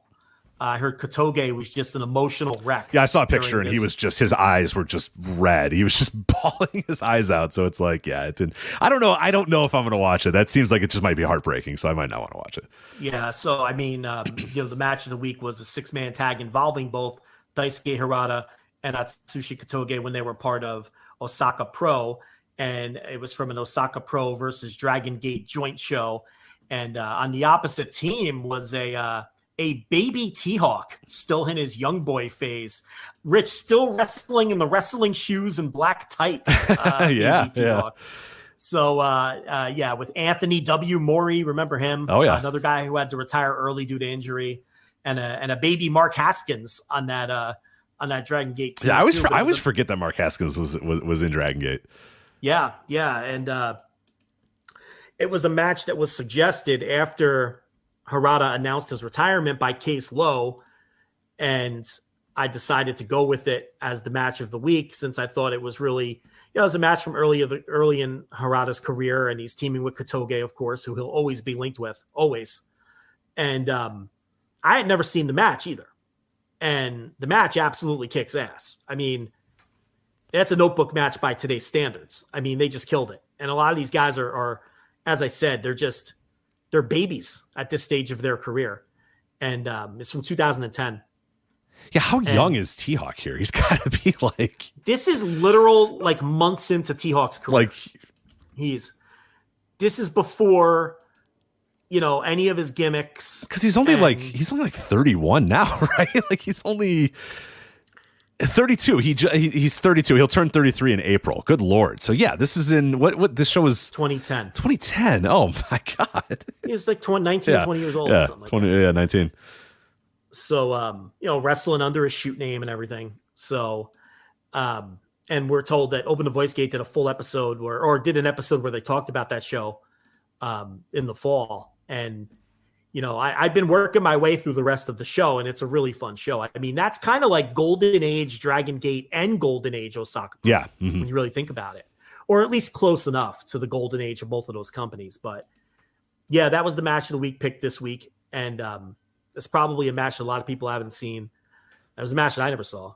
And, there was some good discussion about it, because if you do subscribe, there's a locked private room on the Discord for the match of the week, where if you're a subscriber, you can go in there and discuss the match of the week. And we also have a lot of people who are subscribers who don't necessarily post on the Discord, but they our discussions on the Patreon pages themselves sometimes get pretty intense. Right. Yeah, we get the comment section goes back and forth a lot too. So yeah, there's always good discussion about that. And yeah, for the match of the week, it's not just simply that we send you a link to a match and go, okay, here you go. Like, you write background about the match, you do a couple paragraphs, or, in this case, it was like 6 or 7 paragraphs, all about the history of the match, the history of the people involved, why it's important, why it's significant, and most of these matches have some significance. Very, you're not just saying, hey, here's a cool match, I like this match. It's always like, this match, I picked this match because It is this anniversary. This person passed away. This is relevant to today's wrestling or whatever. So it's always got some hook and some reason. And yeah, again, you're not just getting, hey, here's a match, go watch it. You're getting detailed recaps of why this match matters, who was involved, the history behind it, and then the history after the match as well. So there's a lot involved in it that's more than just simply here's a really cool match. The end result is here's a really cool match, but there is a lot of other stuff that goes involved in it too. So yeah, I mean, I try to pick something that's relevant to whatever's going on in wrestling. Not always, but I try to. And then, yeah, I try to do a really nice write-up. It's, if it's a match that I happen to know a lot about, but then there's been some matches where, I did research for the write-up and I learned a lot and then, wrote stuff and passed it on to the readers. I mean, there's some matches where I've written like 1,000 and 1,500 words. It becomes a fucking column by the time. So yeah, they are pretty substantial. It's not just, hey, here's this week's match, watch it and go talk about it. No, you're going to hopefully learn a little something with the match of the week too. So yeah. So we got that. Obviously, I'm finishing up the Canadian Heart Month here. Last episode, or second to last episode went up. It was Bret Hart versus Steve Austin from WrestleMania 13. We talked about the history of that match and reviewed it. And then the final one, which is Bret Hart and Chris Benoit in the Owen Hart tribute match. That'll be up by tomorrow. I've already recorded it. It's all ready to go. So that'll be up tomorrow. And then that'll be it for the Canadian Heart Month. I'm going to change things a little bit in March. I'm not going to do audio, but I'm going to do write-ups about some very famous WrestleMania weekend matches of all time. Some ones that are very famous or very relevant to wrestling history. So I have a bunch in the holster ready to go. I had a bunch of ideas last year that I was going to do about these and half wrote some of them. So that's going to be fun to kind of go through, old WrestleMania history and discuss, very, very famous and very relevant matches. Johnny Gargano and Shingo, I think I did last year. That's one that, the Johnny Gargano heel turn, just an incredible, incredible moment. The Dragongate 6-man, speaking of Dragongate again, that one is going to get covered. Will Ospreay versus Zack Sabre Jr. match. I think you were there live for that, right? That was in Dallas. Yeah, at the time, I think I called that the best match I ever saw live in my life. Yeah. And I went back and watched, because I reviewed that show, because you were obviously in Texas while it was going on, and I was still here in Chicago, obviously, and I wrote a review for voiceswrestling.com, and I called it like one of the most important matches ever, and that like the British invasion is coming, and like this is going to completely change the game, and these two guys are going to be like the next generation of superstars, and Will Ospreay is somebody that is just, because at that time, like with the benefit of hindsight, you're like, oh yeah, it's Will Ospreay and Zack Sabre Jr., but think about what time we're talking about. The time period, it wasn't a foregone conclusion. This is 2016, right? I'm pretty sure it was 2016. I have to go back and look at my notes. Like, it wasn't a foregone conclusion. Will was still a pretty skinny little junior, and Zack Sabre Jr. was still like, people knew him from Noah, and some people knew him from other things like that. But it wasn't, it wasn't like it is today, where it's like, oh yeah, Will Ospreay is like one of the top stars. But that match was just unbelievable, and I rewatched it again pretty recently for that piece, and it's just, yeah, it speaks to what you. Okay, let me ask you a question, and I don't want you to give away what you're going to write, but how did it come across watching it 7 years later? Because when the match happened the first time, and in 2016, we were seeing a lot of the spots that those two were going to do together for the first time. We're seeing a lot of Will shit for the first time. Those two in particular have wrestled each other a million times since then. They always have great matches. So with the benefit of having watched both of those guys now for 7 years, and especially against each other, how did that match come across to you in 2023 eyes? Yeah, it still holds up. It still holds up for a lot of reasons. It's still a great match. It still is. Yeah, and I think Will, I think, is a lot better now than he was then, but he was still super spectacular then. But Zach is to me pretty much the same. Like, and I'm not taking anything away from Zack Sabre Jr.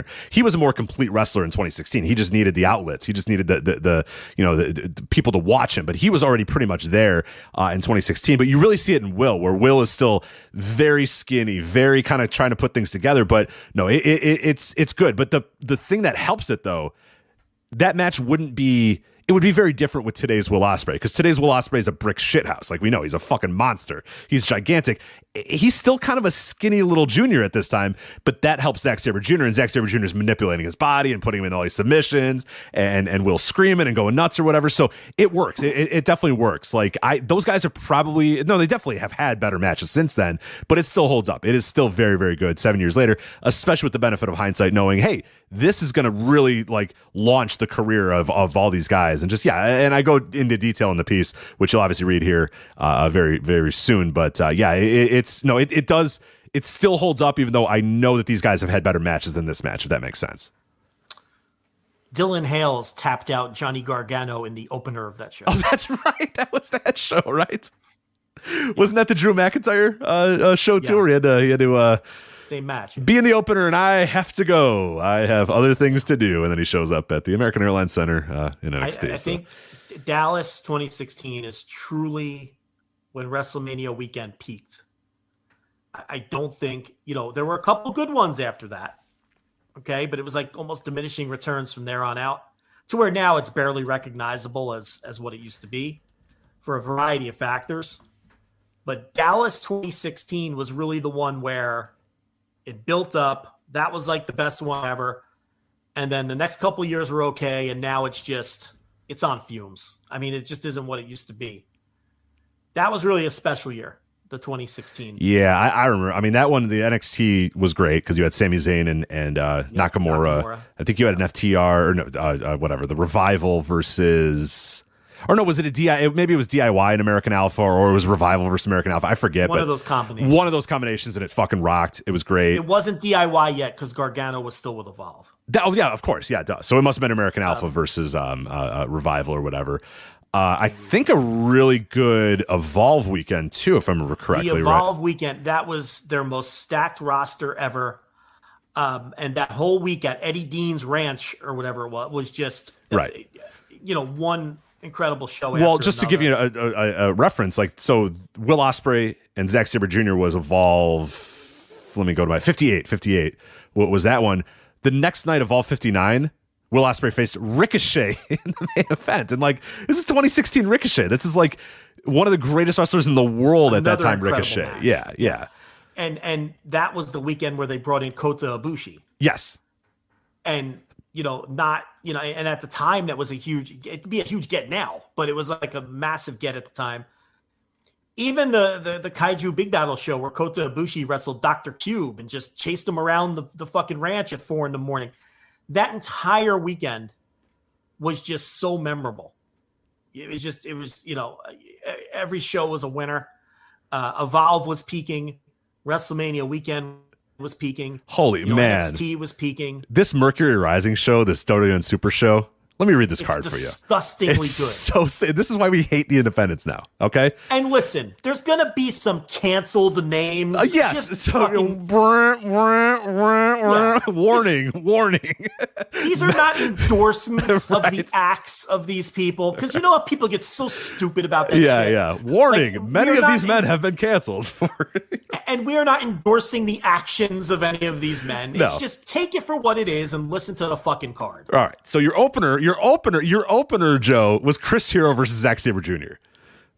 Opener at Eddie Dean's Ranch. Curtain jerker. Match guide, cage match 8.77 for Chris Hero and Zack Sabre Jr. Nice little curtain jerker there.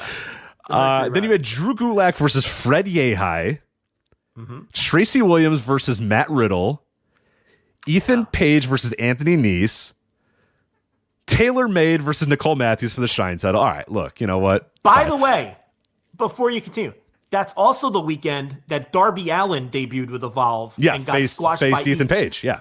Kicking off the Ethan Page angle, which was one of their top angles for 2 years, and put Darby Allin on the map. But anyway, go ahead. Oh, I forget. Yeah, that's when he got thrown against the barricade, or not the barricade, the fucking pillar, right?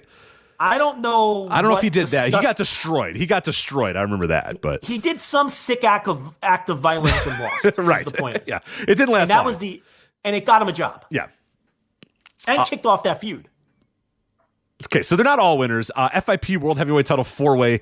Caleb Conley, Gary J, Jason Cade, and your favorite, Maxwell Chicago. Maxwell, yeah. Not all great. Timothy Thatcher versus Sami Callihan. That probably stunk, but that's all right because what you got in the main event was Johnny Gargano, Kota Ibushi, and TJ Perkins versus Marty Scurll, Tommy End, and Will Ospreay. Yeah, that is when WWN was doing the Hot Trios main event at the end of the Mercury Rising And that show. was a hot one, folks, let me tell you. And that wasn't even the best Evolve show that weekend. No. Evolve 58 and Evolve 59 or whatever numbers they were. Those cards were just fucking stacked with talent. So that was that to me 2016 is really when it peaked. New Orleans, I think either the next year or the year after was pretty good. That was a good WrestleMania weekend. That had the Janela spring break before it jumped the shark. It had, still had that had that Will Ospreay Matt Riddle match that just, God, that was so beyond fucking great. So New Orleans was pretty good. New York was okay. I don't know what year that was. That was right before 2019. Yeah, 2019. That's the one I went to, and it was there was enough good in there. NXT was a great show. ROH New Japan was obviously an incredible moment too. I'd say like 2019 was fine. You know what I mean? Like it was okay. The under of it wasn't great. Like, yeah, you had, I think you and I went to, or I went to the US versus the World WrestleCon stuff, and that was okay. And then we saw like there's some good stuff at WrestleCon, some good stuff here and there, but yeah, it wasn't. It was 20. I'm with you. That 2016, and that was one that I recall being able to watch like end to end too, and being able to be a completist at that time, because now you can't be a completist. Like, you're going to see this Mania weekend when we do the audio for it. Like, you just cannot be a big completist these days with WrestleMania weekend. There's just 10,000 shows going on and a bunch of shit and whatever. But 2016, you could just sit down starting at, I think it was.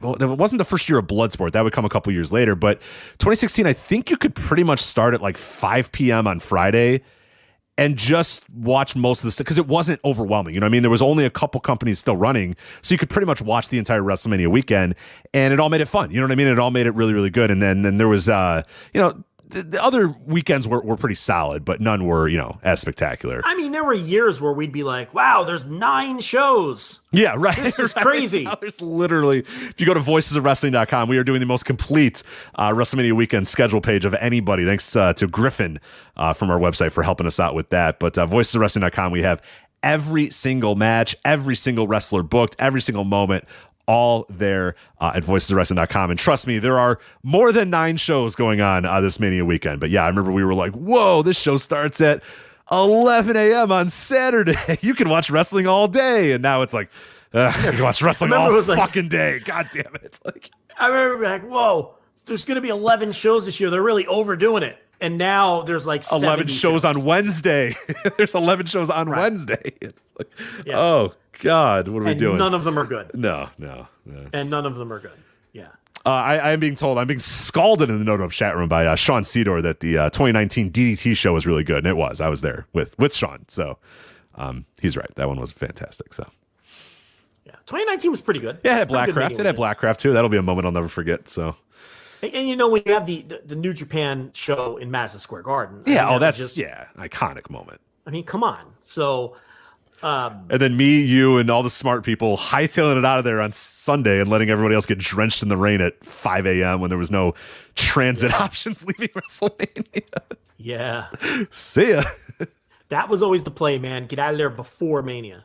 That was always the play. The best is I was at, and again, like it's totally different, way of approaching, wrestling and our viewing. But I was flying out of LaGuardia, I believe, and I'm there waiting for my gate to fly back to Chicago to leave New York to get out of there. And my gate was filled with wrestling fans showing up, like getting out of the plane. I'm like, you just landed on Sunday and you're just going to go to WrestleMania? What are you doing? I know, yeah, I was like, you fucking dorks. What are you doing? Yeah. What the fuck? Get here on Saturday at least. Like, even as a WWE fan, go to NXT. Right, go to WWE Hall of Fame or something. You're going to fly in right now and drive over to WrestleMania? Are you staying on Monday or are you just flying back? Like, what are you doing? Yeah. What the hell? It blew my mind. I was like, what is wrong with you people? So, yeah. Anyway, but that's that. So that is coming up at flagshippatreon.com, patreon.com/voicesofwrestling, voicesofwrestling.com/Patreon. So retrospectives about WrestleMania weekend, all the other great audio content that we do, Jovember to Remember, the Canadian Heart Month, all the VOW retro stuff, written reviews, the review roulette that you're doing every single week now, just going and checking in on some other wrestling shows across the scope. So that a ton of stuff, just an ungodly amount of value for $5 and $10 for you there at flagshippatreon.com. But on that $10 tier is the Revolution review, the Instant Reaction Live. Yep. Only place you could hear us review it. So, Rich, now that we're a few days removed and you're coming down from the high, do you still consider this the greatest wrestling pay-per-view of all time? And before you answer, I do have to say, because we did get some kickback on Discord, I don't count New Japan shows as wrestling pay-per-views because we didn't bring those up on the instant reaction. Yeah, that is interesting. Yeah. The only New Japan shows I would consider wrestling pay-per-views are Wrestle Kingdom 9. Was that the one with Jim Ross? Yes, yeah. And, anything that aired on traditional pay-per-view in the United States. If it's a New Japan World show, I don't count them. That's not a pay-per-view to me in the context of this discussion. That's not a American pro wrestling pay-per-view. So first of all, let me get your take on that. Like, what do you count as a pay-per-view? Yeah, when you say, is this one of the greatest pay-per-views of all time, I don't think of a random Dragongate show that I watched or a random, New Japan. G1 Night 16 from Budokan Hall. Like, right. No. I don't count, because that's just, when I talk about pay-per-view, I mean like, yeah, available to watch on your cable box, American pay-per-view wrestling. That's the way I would say the greatest wrestling show ever if I meant greatest wrestling show ever. I meant greatest pay-per-view ever. You know what I mean? Like, did I think AEW Revolution was the greatest wrestling show ever? I think it's probably in the conversation, but then you have a few more contenders, obviously. You have Wrestle Kingdoms, you have other stuff that comes up for sure. But no, when I say pay-per-view and when we say pay-per-view, I think you and I both mean WWF, WWE, WCW, ECW, AEW, that sort of structured 3 to 4 to 5 hour pay-per-view on your cable box, not necessarily, what you can pop on New Japan World or anything like that. So I got to be able to call my cable provider to call it a pay-per-view. Well, you can't. You can't do that for AEW, so that includes the PLEs too, for that matter. Yeah. I would still call those pay-per-views. Number one, they're still on pay-per-view. Literally still on pay-per-view. And number two, they kind of fit the traditional, they're pay-per-views to me. New Japan shows, with the exception of Wrestle Kingdom 9, maybe the MSG show that we just talked about, which was also on pay-per-view, I believe. Was it? We were there. I don't know if it was. I don't remember. I don't know. Yeah, I'm not sure. No, it had to have been, right? Rick Aboni did commentary with Kevin Kelly. Why else would they be doing commentary? Oh, that's right. Yeah. I just don't know if it was streaming or if it was on like traditional terrestrial pay-per-view or whatever. But yeah, maybe it was. The chat will tell us in a minute. But anyway, now that we got that sorted out, do you still believe Revolution was the greatest pay-per-view you've ever seen? I think so. I think I'm still there. I think it was special. That night was special. I mean, there's very rarely that you get wrestling that's that good, and it could speak to that because I had a people reach out to me on Monday and Tuesday, people that maybe didn't watch it live, and they said, hey, how was the pay-per-view? And they were like, what should I watch from it, or what would you recommend from the pay-per-view? And I came back and I was like, the whole thing, like just watch the whole thing. And like, very rarely do I do that. I'm usually mindful of people's time, and I'm usually mindful of, all right, look, you're asking me for recommendations, all right, watch the main event and watch this match. But I was like, as I was going through it, I was just like, well, yeah, you got to watch the 6-man with the House of Black and the Elite. And, that opener was pretty good, too. You should probably watch Starks and Jericho. And then, obviously, you're going to want to watch Hangman and Moxley. You should definitely, of course, watch, Danielson and MJF. And I'm like, I mean, at that point, just watch the whole fucking show. Like, everything I'm giving you, I've just given you 4 matches. I've given you about 3 hours of the show. Like, at this point, just watch the women's match and watch, the tag team match, and you're there. Like, no, just watch the whole thing, and then Joe and Wardlow.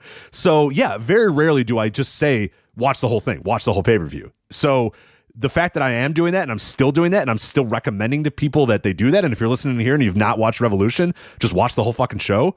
It's got to be there. It has to be in the upper echelon. I can't think of many other pay-per-views where I would recommend people just sit down and just you'll be a better wrestling fan for watching the entire show. You will not waste a minute of your life if you watch the entire Revolution show, and that rarely happens with pay-per-views. There were 2 pay-per-views I watched. 3. 4. I'm quickly expanding my list. There were 4 pay-per-views I've watched in my life that had me buzzing so hard in the aftermath that I was really excited about my wrestling fandom when they were over. One of them was the AAA When Worlds Collide pay-per-view, co-promoted by Ron Skolar and the ICW and WCW, of course. Because I was discovering this new style of wrestling, right? And I had just gotten into lucha tapes around that time, and that show blew me away, and it was a great show.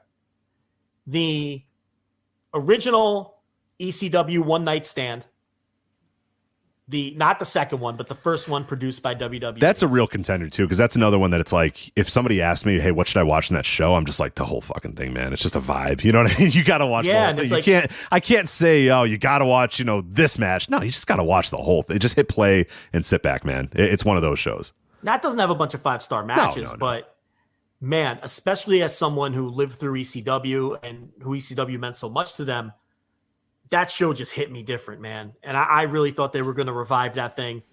And like a fool, and then they did nothing again for a full year. Never mentioned it again. Broke my heart. Really, that might be the point that truly fucking finally soured me on WWE. Now that I really think about it. That they had the DVD. It sold a shit ton of DVDs. They did this pay-per-view. It sold a shit ton of pay-per-views, and it was an awesome show. Critical Everybody success. agreed that it was critically, great and just objectively a great show. And then they went, all right, well, nevertheless, let's move on. And I think it's because it was too successful. Yeah, of course. And he didn't create it, so fuck you. Another one would be Forbidden Door. And I think I'd put All Out 2021 in that category. Now, I can tell you that according to the Cage Match Inmates, Revolution sits second to All Out 2021. Fair. And slightly ahead of Forbidden Door. Those are the top three. And I think those are the three that we said were the top three AEW pay-per-views of all time. Yeah. Mm-hmm. You put those three in any order, and I'm not going to really argue hard with you. I might shuffle the order a little. And honestly, you might get a different answer out of me depending on what day you talk to me with those three. In terms of straight up WWE paper, let's leave One Night Stand out of it. I think an underrated one is Money in the Bank 2011. I think is it underrated? Not by this website, I don't think. But well, in terms of all-time great pay-per-views, yes, yeah. Do you think a lot for example, if we asked the Ringer wrestling podcast, to name the greatest pay-per-views of all time, first of all, they're not going to name anything that isn't WWE. Of course. So they're the right people to ask this question. I think they would. No, I think it'd be pretty high. I really do. I think it come up, but it ain't going to be number one. I don't think it'll be a runaway number one, but I think it probably does come up. I mean, that is at 9.53 on Cage Match. I mean, that is still a very well-renowned. I see what you mean. If you ask the Gen Pop, and Ringer is as Gen Pop as you could possibly be, would that one come up? That one's probably hits a little different for hardcore fans, but yeah, I don't know, man. Leaving with that CM Punk John Cena match, all-timer, and the Money in the Bank matches in between were really great too. So, and Christian and Orton was great. Christian and Randy Orton was fucking spectacular. That show fucking rocked. Yeah, that's why this fucking website exists, man. I couldn't sleep. I was like, well, fuck it. I got to do something. I was up at 4 a.m. making the fucking domain name and building this stupid website because I couldn't sleep. That might be my all-time favorite WWE pay-per-view. It's great. Yeah, it's great. But it has some stinkers in there too. It has a few, and that's why I put Revolution in a different level. Revolution didn't have Kelly versus Brie Bella. Do you remember Kelly and Brie Bella from Money in the Bank 2011? No, of course you don't. Nobody does, because who cares? Mark Henry and Big Show, they had a match at Money in the Bank. Fucking terrible. Nobody remembers it, but still, that existed. They still had those types of matches on that show. But other than that, the other four matches were fucking spectacular Money in the Bank match won by Daniel Bryan, an awesome Money in the Bank match won by warning, not an endorsement. This is not an endorsement. Alberto Del Rio, and then Christian and Orton, and then CM Punk and Cena. So it's like, yeah, it's a fucking spectacular show. What would be the consensus greatest WrestleMania? 17? 17. Yeah, I would say everybody would say 17. And I would probably agree. I think 22 is a contender. To me, I've always went to WrestleMania 17. I think 22 would be a decent contender. But that's probably where most people land, is either 17 or I think that would be it. I think if you ask most people, gun to their head, hey, what's the best WrestleMania? They'd probably say 17.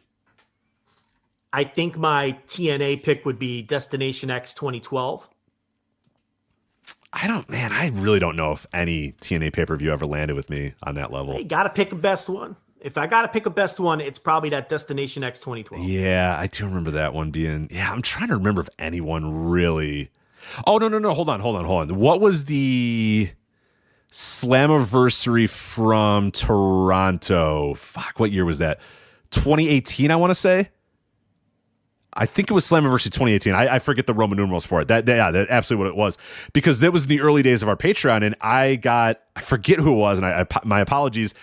We were going to do a review afterwards to bury it. I was like, hey, and it wasn't you. You were gone or you were on a trip or whatever. So I had two other people, and I said, hey, when this show's over, let's come on and let's bury it. And they went, all right, yeah, sure, it'll be great. Then we watched the show, and then we were like, oh my God, it was incredible. Like, what the fuck happened here? They had Pentagon and Sammy in the hair versus mask match. LAX versus the OGs. Do you remember that match? That was fucking Ortiz and Santana versus Hernandez and Homicide. And I think Brian Cage and Seidel had a great match. Like, that was a really, really great. So no, that's my pick. Oh, and then Austin Aries and Moose. Warning, Austin Aries and Moose. Slammiversary 2018 was that one. 16, Slammiversary 16. That's my pick. What's that got on the old cage match? On cage match, that is, give me a second here, 8.84 on cage match. Destination X 2012, 8.86. Whoa, razor thin. So let me there. tell you something. That means we picked the right ones. Yeah, we're consensus there. There you go. Or no, we're not consensus. We're just right. We're just right is what we are. I mean, geez, we both picked the two best, one each. Austin Aries in the main event of both those shows. So ask questions. Well, Austin Aries is pretty fucking great. Yeah, he's a pretty great wrestler. I saw Dave Meltzer say, someone asked him if Austin Aries would be in the top 50 ever, and Meltzer scoffed at that, and I don't think he'd be top 50 ever either. Let me tell you something, though. I consider Austin Aries for my top 100. Oh, absolutely. Absolutely. I don't know if he'd make it, but he'd be on my short if I had to. If make you the watched top Ring 100. of Honor in the period, and you watched TNA in the period that we're talking about, fuck yeah, he belongs there. Get ready, because Scott's is taking over Daylight Saving Time. It's such a big event that we're calling it Day-Long Saving Time. And now it's got real savings. In fact, it's the biggest deals of the year. Audacious? Absolutely. So don't wait. Stock up early and you'll be able to save up to $20 on Scott's Triple Action and Easy Seed products today at the Home Depot and Lowe's. Offers available March 9th through 22nd at select U.S. stores while supplies last. Selection varies by location. See store for exact offers. What I loved about that Destination X show was the story started the year before on Destination X 2011 when Austin Aries won the gimmick for the Option C or whatever it was. Was that the Option C thing? I think so. And then he comes full circle and he beats Bobby Roode for the title the next year at the same show.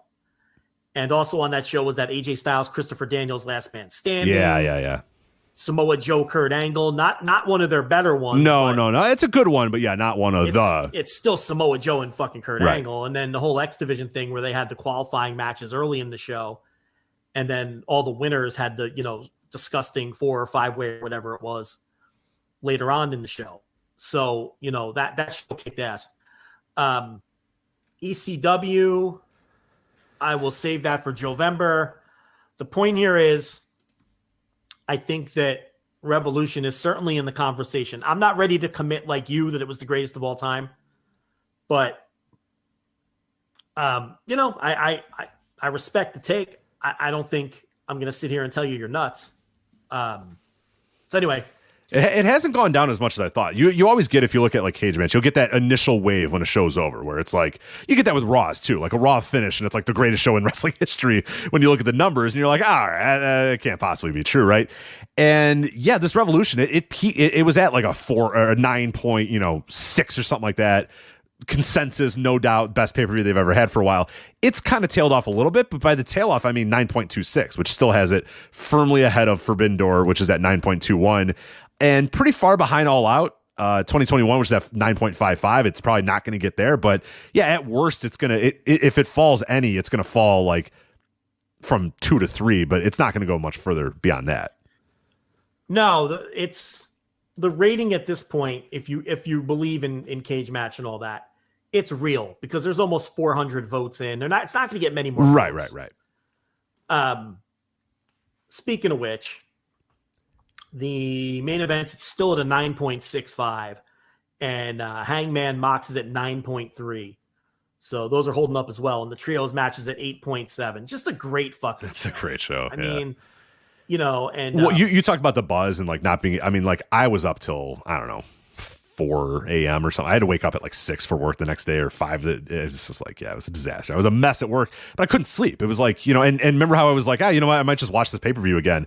I got into my, I went to my living room, so I was sleeping on the couch or whatever because I didn't want to wake up the nurse and crawl into bed at 2 a.m. That's not a good idea. So I go on the couch and I turn on the TV and it's the replay of Revolution. So I go, you know what? I just sit and watch it, and I'm thinking, I'll fall asleep to it right away. No, I stayed up and watched it all over again. I was like, damn it. I really didn't want to do that. Now it's 4 a.m., and now I'm really, really tired. But yeah, it's one of those shows. It's on a very small list of shows where there's that excitement, that palpable buzz, like you said afterwards, where you're wound up in a way that you're just not wound up with. Most wrestling shows are over. We do this show, and I'm fucking exhausted, and I want to go to bed. Not that show. That was a show that I was like, I could do another, we could do 5 more hours of audio on this show. That's fine. And All Out 2021 was that way too. I got back from the building and I was screaming and yelling and going nuts. And yeah, that night, I don't even know if I went to sleep that night just because it was just so wound up for how great of a show that was. So. All right, Rich, before we move on to New Japan, I've got a surprise segment. Oh, no. I hate these. I have no wacky music for you. Doesn't work with the new mic. This is not a game show, but this is a surprise segment.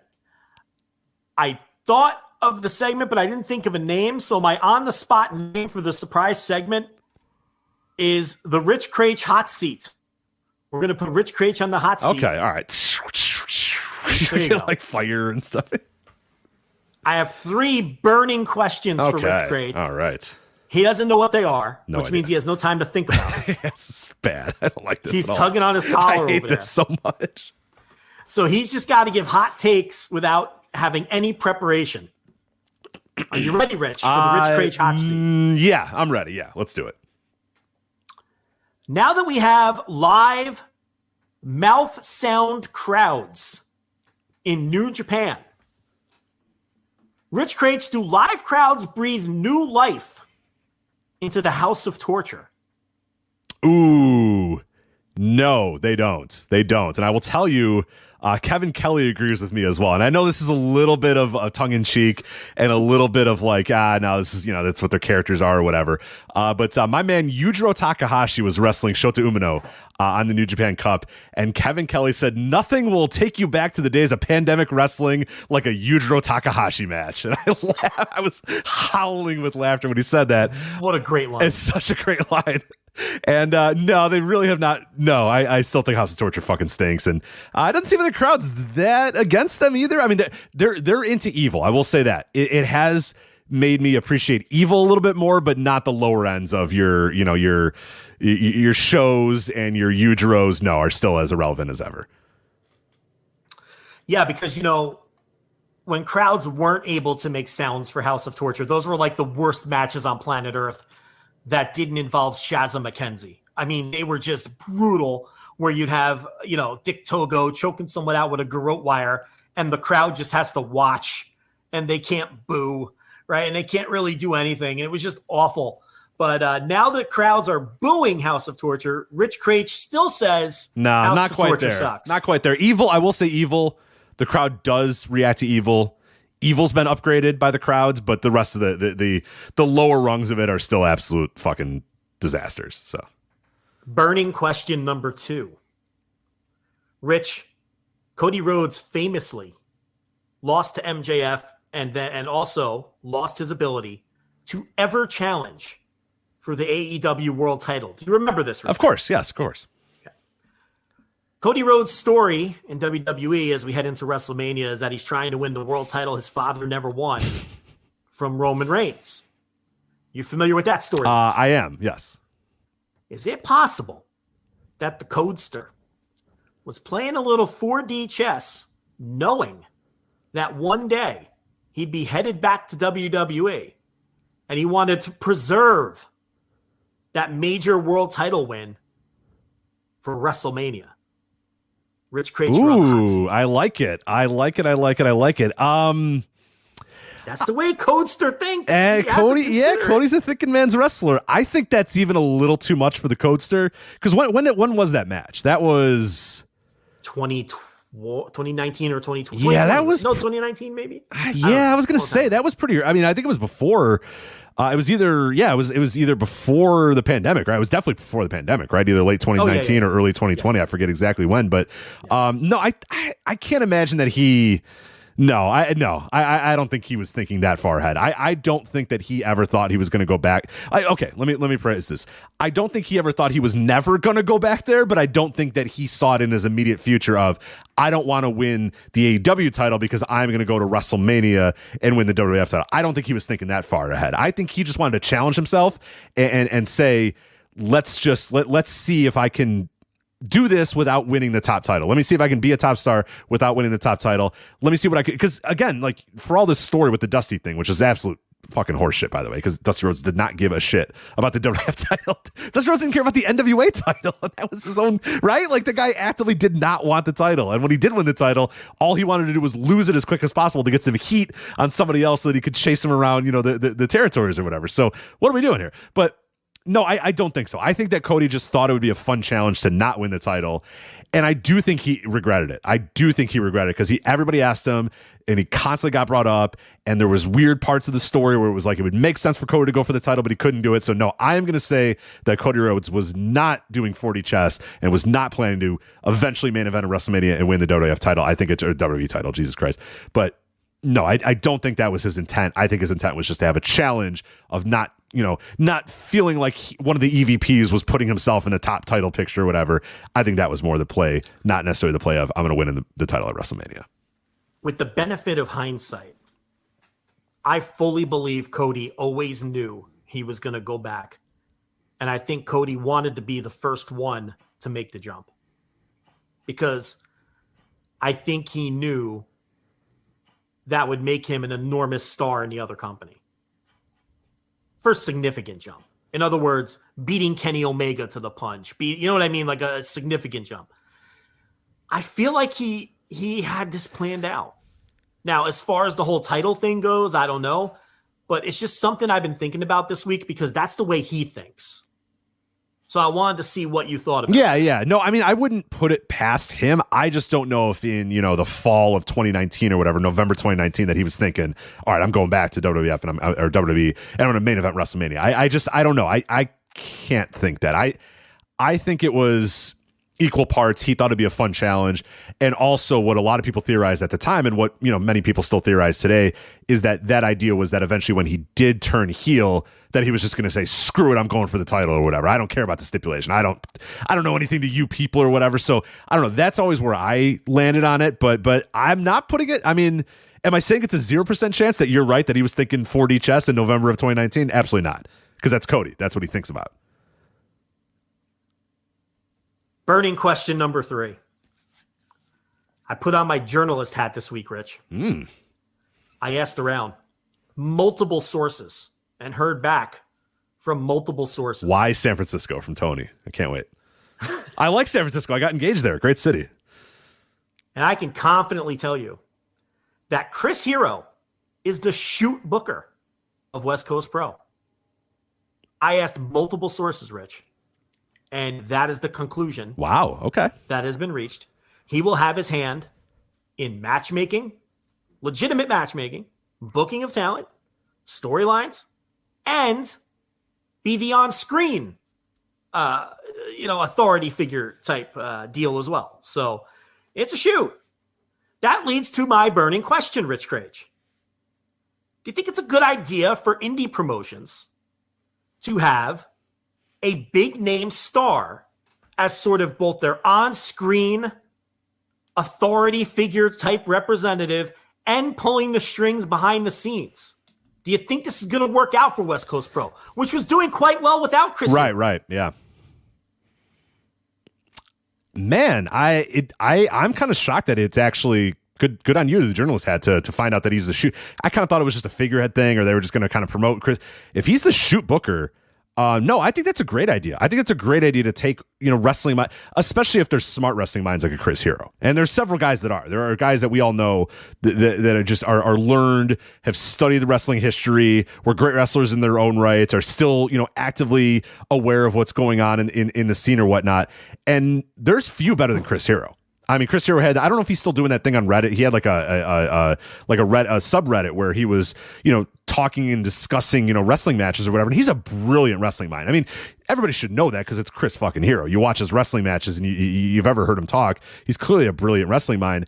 So no, if there's other guys like Chris Hero out there, and I don't know if off the top of your head, any guys that you think would be good for this, or, I can kind of rack my brain a little bit and think if there's anybody that I know of, but no, this is really cool. I mean, it's got to be the right guys. It's got to be a smart guy. It's got to be somebody that still you can't just go with, you give the book to Austin. Again, I'm mentioning Austin Aries, great wrestler, but I don't really know if I want Austin Aries booking like a modern, independent wrestling, promotion. But somebody like a Chris Hero, hell yeah. That dude knows, he's smart about the game, smart about wrestling, knows what he's doing, and is passionate about wrestling. So yeah, if you can get a guy like that, that's great for them. And that's going to make me way, way, way more interested in West Coast Pro. Not that I wasn't already. I've already been watching a lot of the West Coast Pro stuff, but that just puts them on a completely different level for me because I just respect Chris Hero's mind for wrestling that much more. And I'm very excited to see what changes he brings, who he brings in, and whatnot. But no, I think that's a great idea for promotions. You just got to find the right guys. It just has to be a guy that's truly passionate about it. And there's probably more out there that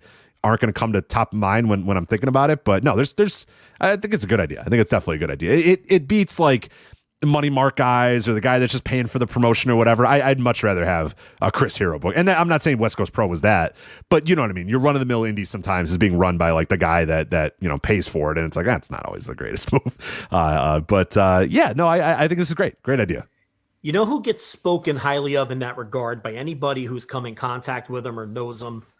And it's probably not someone a lot of people would think about. Eric Cannon always gets spoken about. Yeah, so I think, do you know, he does something with First Wrestling. I don't know if he's the owner or the booker.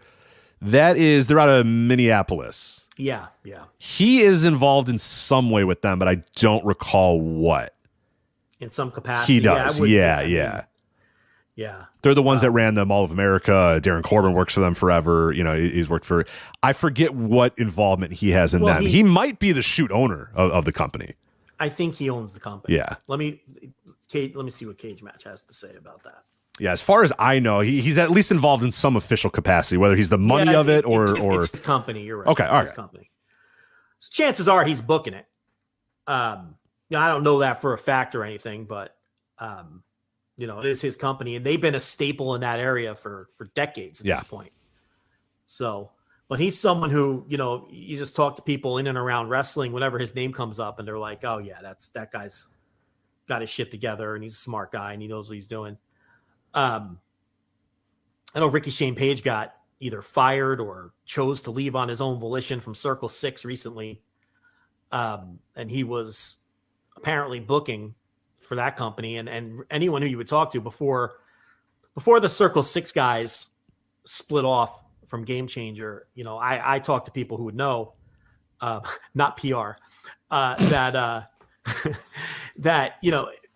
any of the storylines that were going on in Game Changer, particularly his own at the top of the card, were all thought out and booked by Ricky Shane Page. And then, obviously he was one of the guys who left with Kogar and everything for Circle 6, and then he left Circle 6. I don't know this for a fact, but I think I saw that maybe AJ Gray is booking Circle 6 now. Okay, yeah. Well, they're speaking of WrestleMania weekend, Joe, I know you're going to have your eyes attuned to Circle 6. They're running a 30-hour live stream. Straight, 30 hours. Circle 6? Yep. Well, that's their neck of the woods. Mm-hmm. I want to watch 30 hours. 30 hours of Circle 6 seems like a circle I don't want to be a part of. But this name came up in the NoDope chat room, and it was one of the first names I wrote down when you told me about this. Alex Shelley is a name that I would love to give that guy. If he's committed to it and wants to do it, I think he's got a great mind for wrestling and is well in tune with what worked in the indies before, well in tune with what works in the indies now, and I think a guy who's always looking forward to what could happen in the future too. So he's a guy that, similar to Chris Hero, who I think is just a brilliant wrestling mind, and if he's down, I would definitely give him the keys. Yeah, so that's it. That's the three hot seat. That's good. I like that. Good segment. The Rich Creech hot seat. Enjoyed it. Yeah. Suit Williams in another chat room said Rich Creech is burning, like the old Jim Rome is burning show, which had a lot of sound effects. Yeah, we could just bring that back. How long did that show last? I mean, they put a lot of advertising muscle behind it, and I feel like it did not last that long. So, most Jim Rome things don't last all that long, but Jim Rome has had like 19 different shows on various networks. And everybody tries again. They're like, all right, Fox Sports Net's like, all right, we're trying it. All right, it's not going to work. And ESPN's like, what? No, we got it. CBS is like, no, hold on. We got the Jim Rome show. It's like, and he's still on, right? He still does like radio, I think, right? Oh my God. Yeah. He's the highest paid, I believe he's the highest paid radio personality in America. God, Jesus. Because his radio show fucking kills it. And he's gotten a million opportunities on TV. And ironically enough, the most successful, he had a show on Showtime. He had multiple shots on ESPN. He had obviously the old ESPN2 show where Jim Everett attacked him. Yeah, Talk 2, I believe it was called. Yeah, I mean, that, when he was in his 20s. Then he had, like you said, first it was called Rome is Burning. But then, like, there was a riot in the actual city of Rome. Yes, I do remember that. And they had to change the name to Jim Rome is Burning to not be insensitive towards whatever was happening politically in Rome, Italy. And he had a show on CBS Sportsnet. And now he has a simulcast of his radio show that airs every day on CBS Sportsnet. And that actually is the best performing television show he's ever had. Wow. Okay, good for him. And it's like, I guess because he's doing his fucking radio show, which is what people like. They just don't seem to, his TV ventures just don't, for whatever reason, seem to work out as well. But Jim Rome, motherfucker he is beyond rich. I mean, he's been doing radio, that fucking show, since he was like 23 or something. And it's got to be like now. the same show, right? I haven't listened to it, but I'm sure it's the same Jim Rome show. Rich, it's the same show. Right.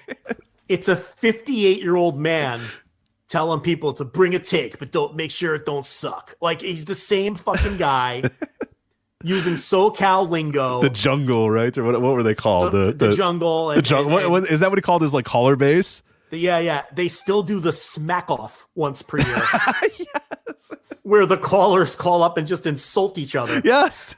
I love that he still gets callers too. Because like most sports radio now, nobody calls anymore. Because the idea of like sitting by a phone and being like, I hope they take my call. It's like, that's gone. Like you either just text a show or you just don't do anything. You just fall back and let the guys, but I love that he still gets enough callers. That Mad Dog gets that too on Sirius. Like he's just, the banks are loaded with guys being like, hey, doggy, what's going on?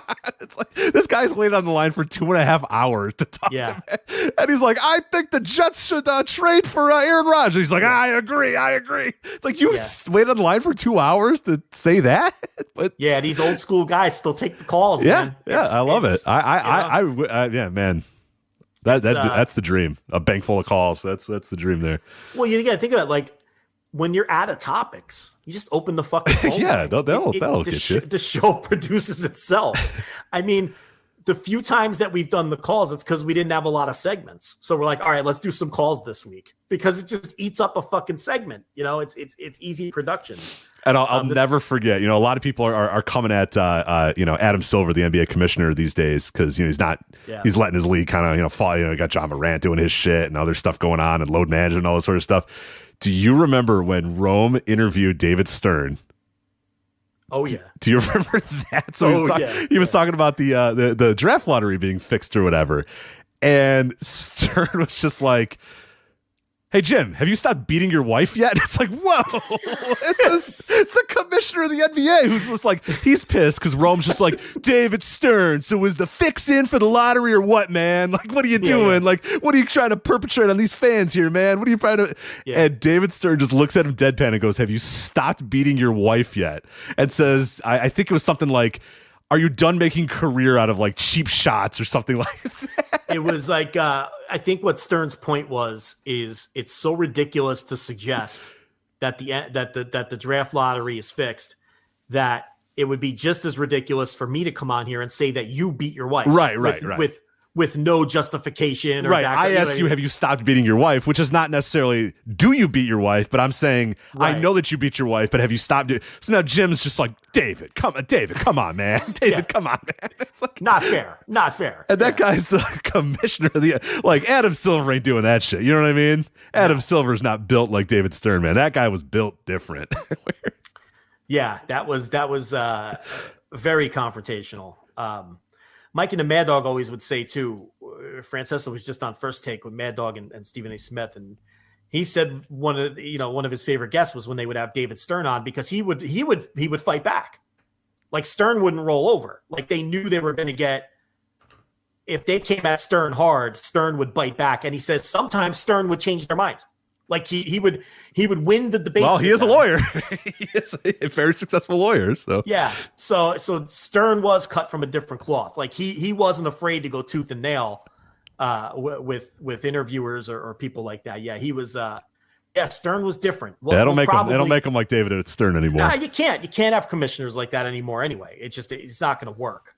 But I just looked it up. I forget the best part about it was at the end of the interview, he goes, "Are we done here? Because I'm going to go call important people like Stephen A. Smith." Fuck you, Jim. I'm going to go call Stephen A. And you know that ate at Jim Rome too. You know, he's thinking, Stephen A. Smith, damn it. Such a sick burn. That's instead of just letting it go because you're the commissioner of the NBA. You know what I mean? It's like, nah, fuck this dude. Or giving the stock answer. Absolutely not. We're not going to mess with the Yeah, because that's what Adam Silver would say. Oh, the integrity of our NBA, draft lottery is of the utmost, and there are several people behind that ensure that. No, David Stern's just like, oh, fuck you. If you stop beating your wife, you asshole. Like, it's just unbelievable. Respect our fans too much. All this other bullshit. Right, yeah. The competitive balance of the league is of the utmost importance to all of us here in the NBA or whatever. Yeah, no, not David Stern. He was just like, fuck you. Yeah. There you go. All right. Well, that was good. I like that. Crate is burning. That's good. Yeah, I liked it. So, all right, let's talk about, let's go to the world of New Japan Pro Wrestling. We have the New Japan Cup, as well as the New Japan 51st anniversary show, which happened on March 6th in the midst of the New Japan Cup. So, have you watched all of the first round matchups that have aired so far for the New Japan Cup? I've seen the entire thing. Okay. I saw all but one.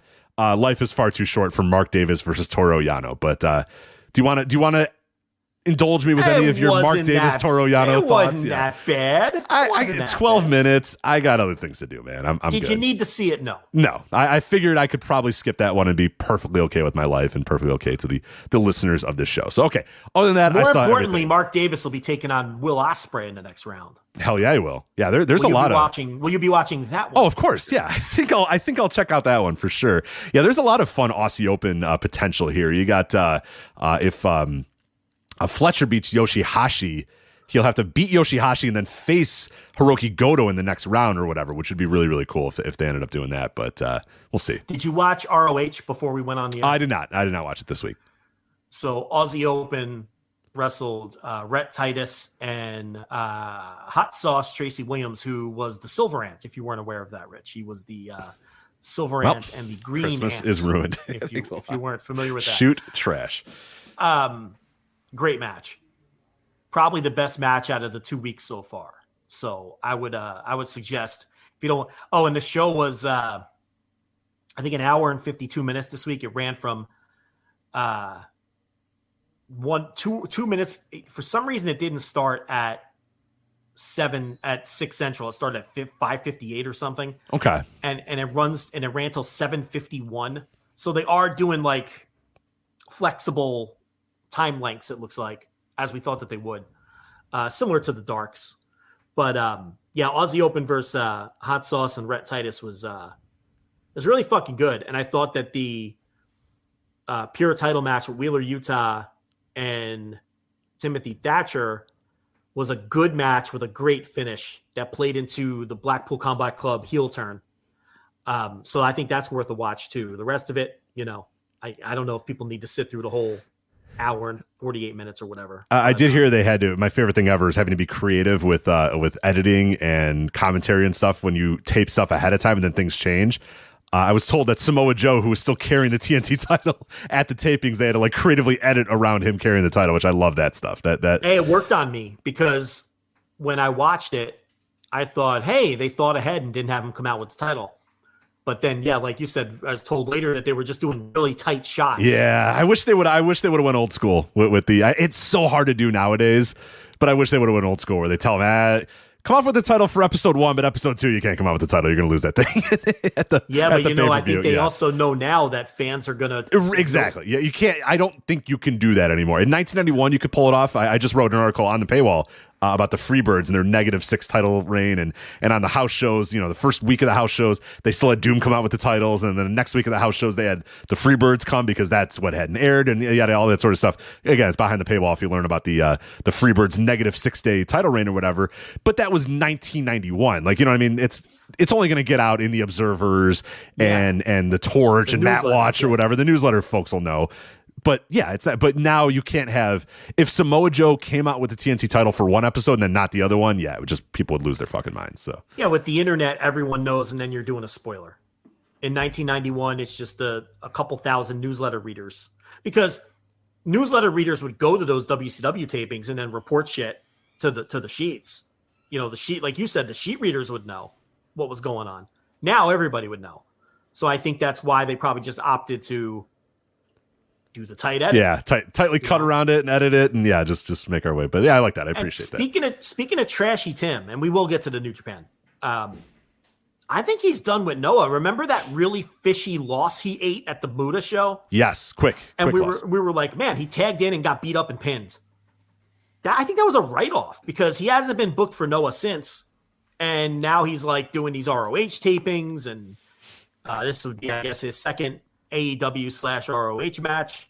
So it feels like there's other.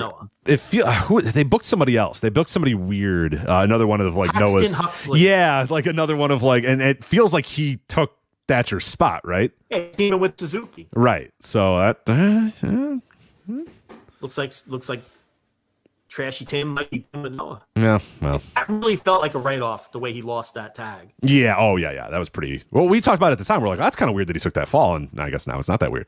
Especially the way he took it. It was very. I mean, it was Jake Lee that beat him, right? And he just tagged in. He got kicked in the face. Yeah, he just fucking lost. Yeah, he just lost like quickly. Yeah. And Jake Lee is now getting the GHC title shot. So that was actually, if Thatcher is done, that was a nice piece of booking, right? You write the guy out, and you have your next title challenger just humiliate him in the process. That's how a guy leaves the territory. You put over the next guy who's going to be doing something important. Watch Tim Thatcher get booked for Noah like tonight now. Oh, for sure, yeah, and end up winning the title or something. Yeah, we'll look like complete idiots, but that's fine. Anyway, no, the Mark Davis Toru Yano match was fine. That was on last night's or this morning's show or whatever, and the that also had Evil versus Ren Narita, which honestly, Rich, if you watch that, I don't think that was any better than Toru Yano Mark Davis. Really? Yeah, it wasn't very good, and really, I mean, I don't love Evil, but Narita wasn't great in that match either.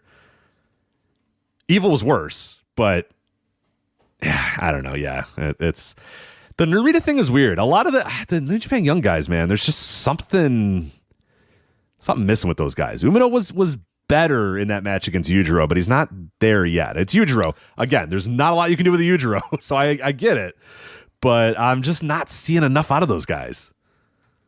And Narita felt like he was on that path, man, and he did, and then he just didn't win that TV title, and now.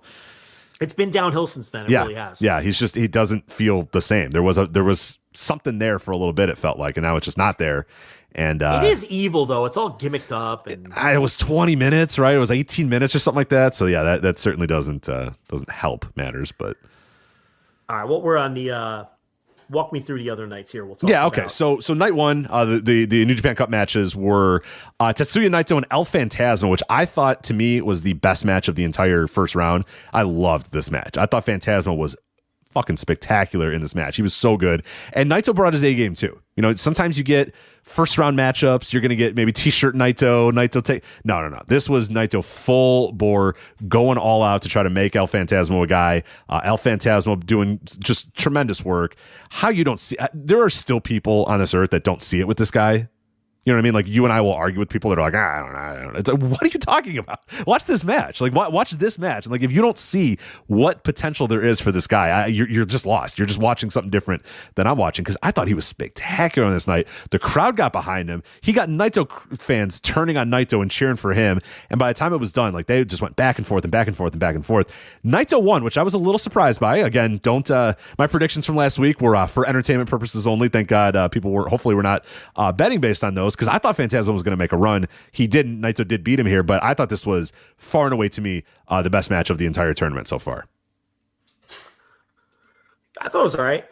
I didn't like it nearly as much as you, it sounds like, but I thought it was a fun match, and I thought Sonata Taichi was a little bit better, but it was annoying because like the first 2/3 of that match were putting me to sleep, but they crushed it so hard in the closing stretch. Closing stretch was great by the end. But it was unfortunate. It was one of those Sonata things where a lot of it's just dragging on for a while, where I just lose complete interest. Even though at the final few minutes get going, which a lot of Sonata matches do, they just bore me to fucking tears for so long in the match. Yeah. So I mean, I thought both of those matches were fine. It sounds like you really love Naito Phantasmo, but the next night was Shota Umino versus Yujiro, which you talked about a little bit already. And then David Finlay versus Tomohiro Ishii, which to me has been the match of the first round to this point. I really thought this one was excellent. Finlay came out with Gato, so he's going to be part of Bullet Club. There's been a lot of talk about his new look. I liked his new look. I think he looks like – I think David Finlay finally looks like he could be a star.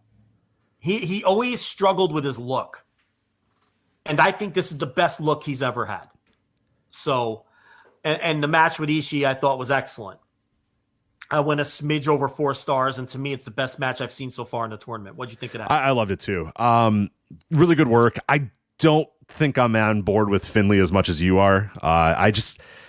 He has struggled with his look a little bit. I'm not sure if dyeing his beard black and wearing leather is quite the path towards that. I think it makes all the difference because he doesn't look like a fucking geek anymore. He always looks like a geek. I still think he kind of looks like a geek, and that's, I guess, my difference is he kind of looks like a geek that dyed his beard black at this point. It's better. Trust me, it's a better look. It absolutely is a better look. I don't know. I'm just not quite there with it. I think it's to me, it's a little too soon to go to this. Like you lose Jay White, and then immediately you get like this dollar store Jay White thing in David Finlay right off the bat. And I think ultimately it's going to be good for David Finlay. And ultimately I do think it's going to work. It just to me was such a stark, all right, Jay White's gone, but here's David Finlay playing the role of Jay White, and here's leather, and I was going to dye his beard black and do this. It's I don't know. The optics to me were a little dorky, that it just feels like he's fitting in, and that Gato's just like, yeah, you'll do. Come on, let's do this. The blacksmith. Now, Gato looks like $1 million in the blacksmith outfit. Make no question about that. Gato going, the blacksmith, the rebel, like that. He yells it, rebel, the blacksmith. Like that rules. All right. I am not gonna. Gato fucking rocks in his long coat or whatever. I hope one of these days he just comes down with like he's just like ding ding, and he's just on the side of the ring building like a fucking a sword or something like that. Yeah. You know what's funny about that? You could not think of what a blacksmith does. No, I was trying to think of what would be right for Gato. I know what. I was thinking like he's not gonna make like a horseshoe. You know what I mean? Like that's not. I'm just thinking what Gato would make. I think a sword would probably be accurate, right? Like what do you put on an anvil? A piece of steel, and then you heat Is it there up. anyone today who still works with an anvil? No. Oh, or no. You know what? Yes, there is, but they're like annoying about it. They're like they have like a YouTube channel, and they're like, I still do it the old way.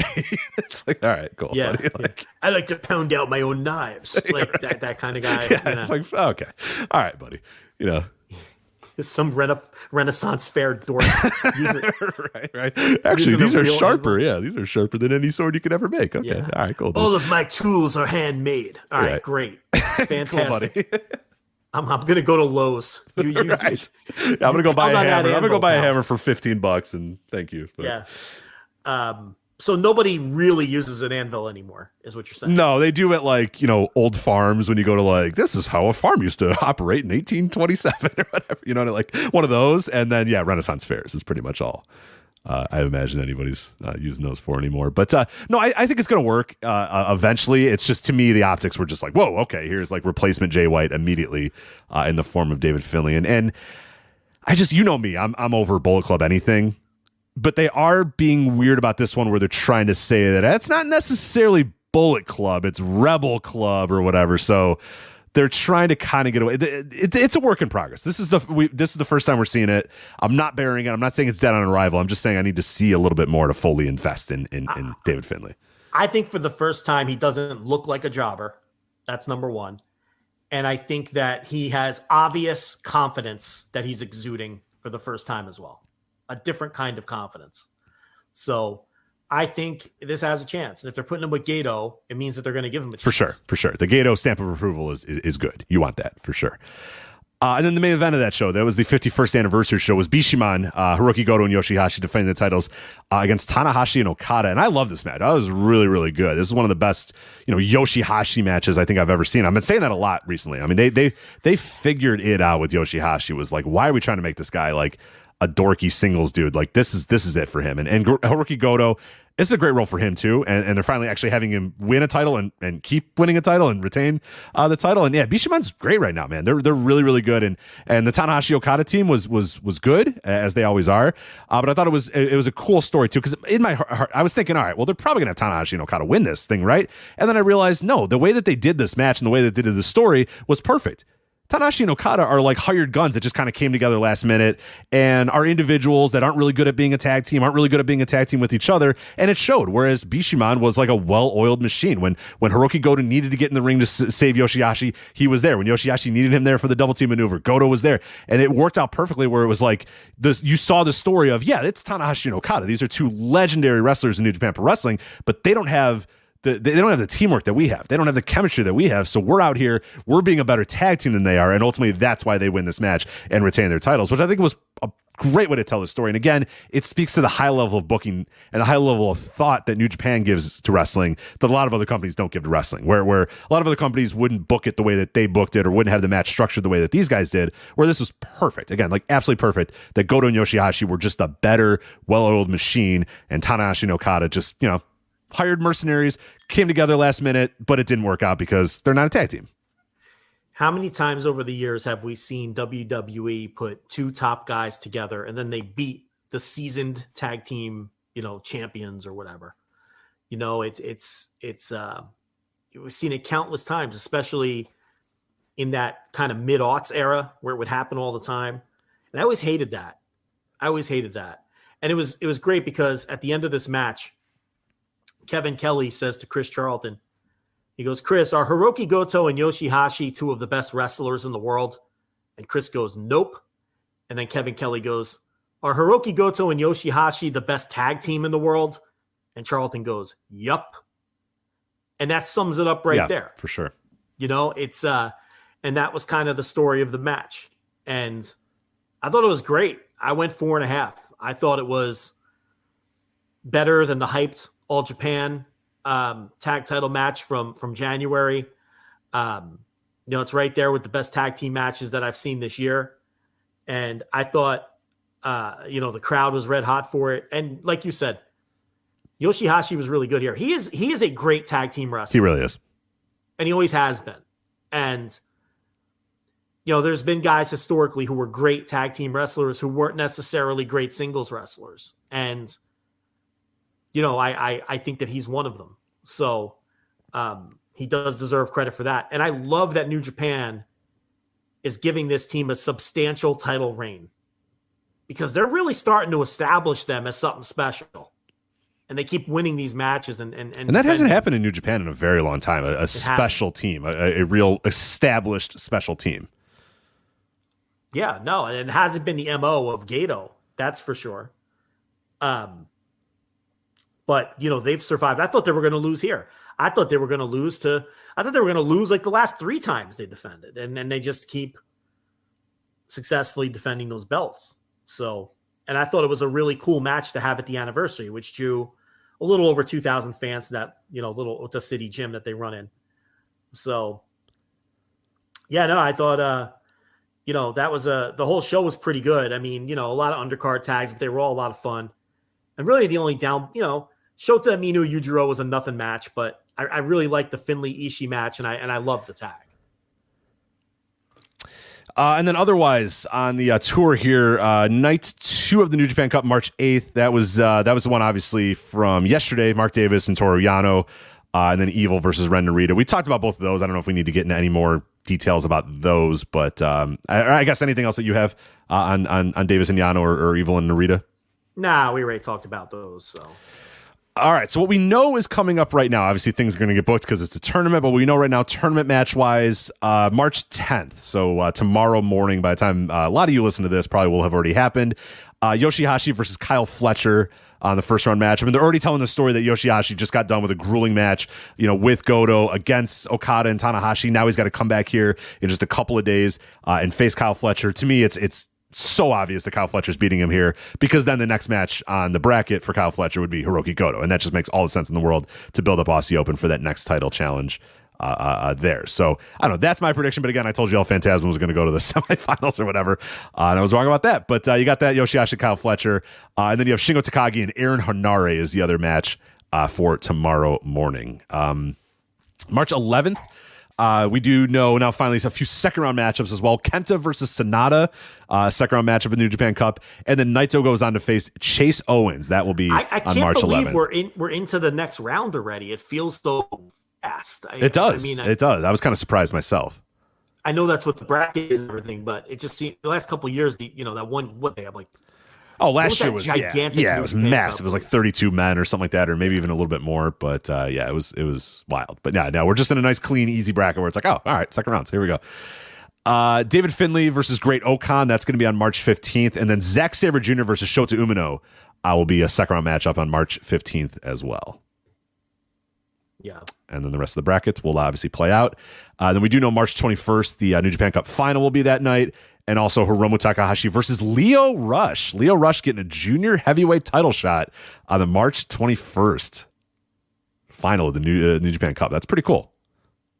Yeah, they had a tag on I want to say it was the anniversary show, where it was Leo Rush and Yo against Bushi and Hiromu. So Leo Rush let me tell you something.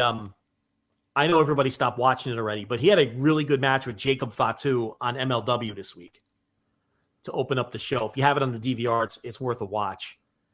And then the Billington Bulldogs had another match. This was the best episode of MLW, I think, so far, out of the 4 or 5 in this run. Because that Leo Rush Jacob Fatu match was really good. And the Billington Bulldogs, the Thomas Billington, they're the shoot nephews of Dynamite Kid, Tom Billington. Yeah, right. It's Thomas, and I can't remember the other guy's name, but Thomas is the one who looks, wrestles, moves, walks like Dynamite. I mean, it is like if you were going to cast somebody to play 23-year-old Dynamite Kid, it would be this guy. He's deliberately trying to look like him. I mean, he wears his gear right down to the striped red old school 80s athletic socks. You know the ones okay, I'm in. I'm listening. All right. He's got the same hair. He has the same body type. He's the same height. He kind of looks like him in the face. And he's clearly trying to emulate him, but he's doing it well. Like, it's a little spooky. And I'm not suggesting he's the same level worker, because you're talking about one of the greatest wrestlers to ever live. That's not even fair. And the other nephew is just a guy.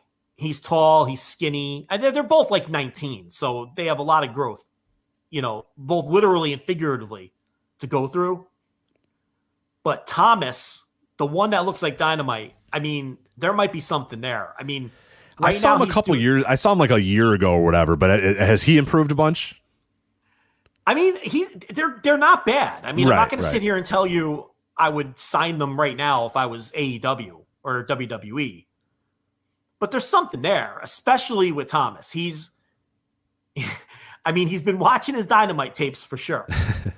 But then again, that's the point. They're the Billington Bulldogs. They're called the Billington Bulldogs. So, they're obviously aligned with Davey Boy Jr., who, well, I guess if he was Davey Boy's cousin, if he was Davey Boy's son and Davey Boy was Dynamite's cousin, then he would be their second cousins. Isn't that how that works? Okay. So because Dynamite and Davey were cousins, right? And these are their kids. These are no. Wait, I'm wrong. That's Davey Boy's son, but these are Dynamite's nephews. Oh, I'm out now. I don't know. But still, no. Because if they're Dynamite's nephews, as long as they're from Dynamite's side of the family, they'd still be Davey Boy's they'd still have the same relation to Davey Boy Jr. as if they were Dynamite's kids. Oh, I see. Okay. Because if they're Dynamite's... Yeah, this stuff always racks my brain. I'm the worst person. It's so confusing. I get so confused. Because like sometimes people are like, oh, yeah, he's your second, third... I'm like, well, how is he my second cousin? Like, explain this path. And I listen to Path. I'm like, hey, okay. We're not related. This is ridiculous. Basically, if you can, like, fuck the person legally, you're not related. That's a pretty crass way of putting it. Jesus Christ. Yeah, that's not exactly how I would have put it, but okay. Yeah. Because I think you can legally fuck like your third cousin or something. Great, cool. Like, I think like if you I think I'll find somebody else. I think I'll try to go beyond anybody that's like remotely related. So. The genes aren't going to be screwed up. Like when you go that far down the line, you know, like if it's a first cousin, I don't think you can even legally fuck them or marry them. But like, I think if you get, it's either third cousin or something. I don't know. The bottom line is I'm not sure. Stop talking about this. I'm not sure if Davey Boy Smith Jr. and the Billington Bulldogs can fuck legally. That I'm not positive of. I'd have to. Yeah, we'll have to see what the Note of Chat Room says because they'll let us know. They'll probably disagree with what the answer is, but they'll let us know pretty soon. What's someone's saying that they're cousins once removed. Okay, let's. What does that mean? Is that different than second cousins though, or is that just a different way to say second cousins? Because I've always said like second cousins. Things. Hold on, let me look up cousins on Wikipedia. Okay, cousins once removed. I don't know what that means specifically.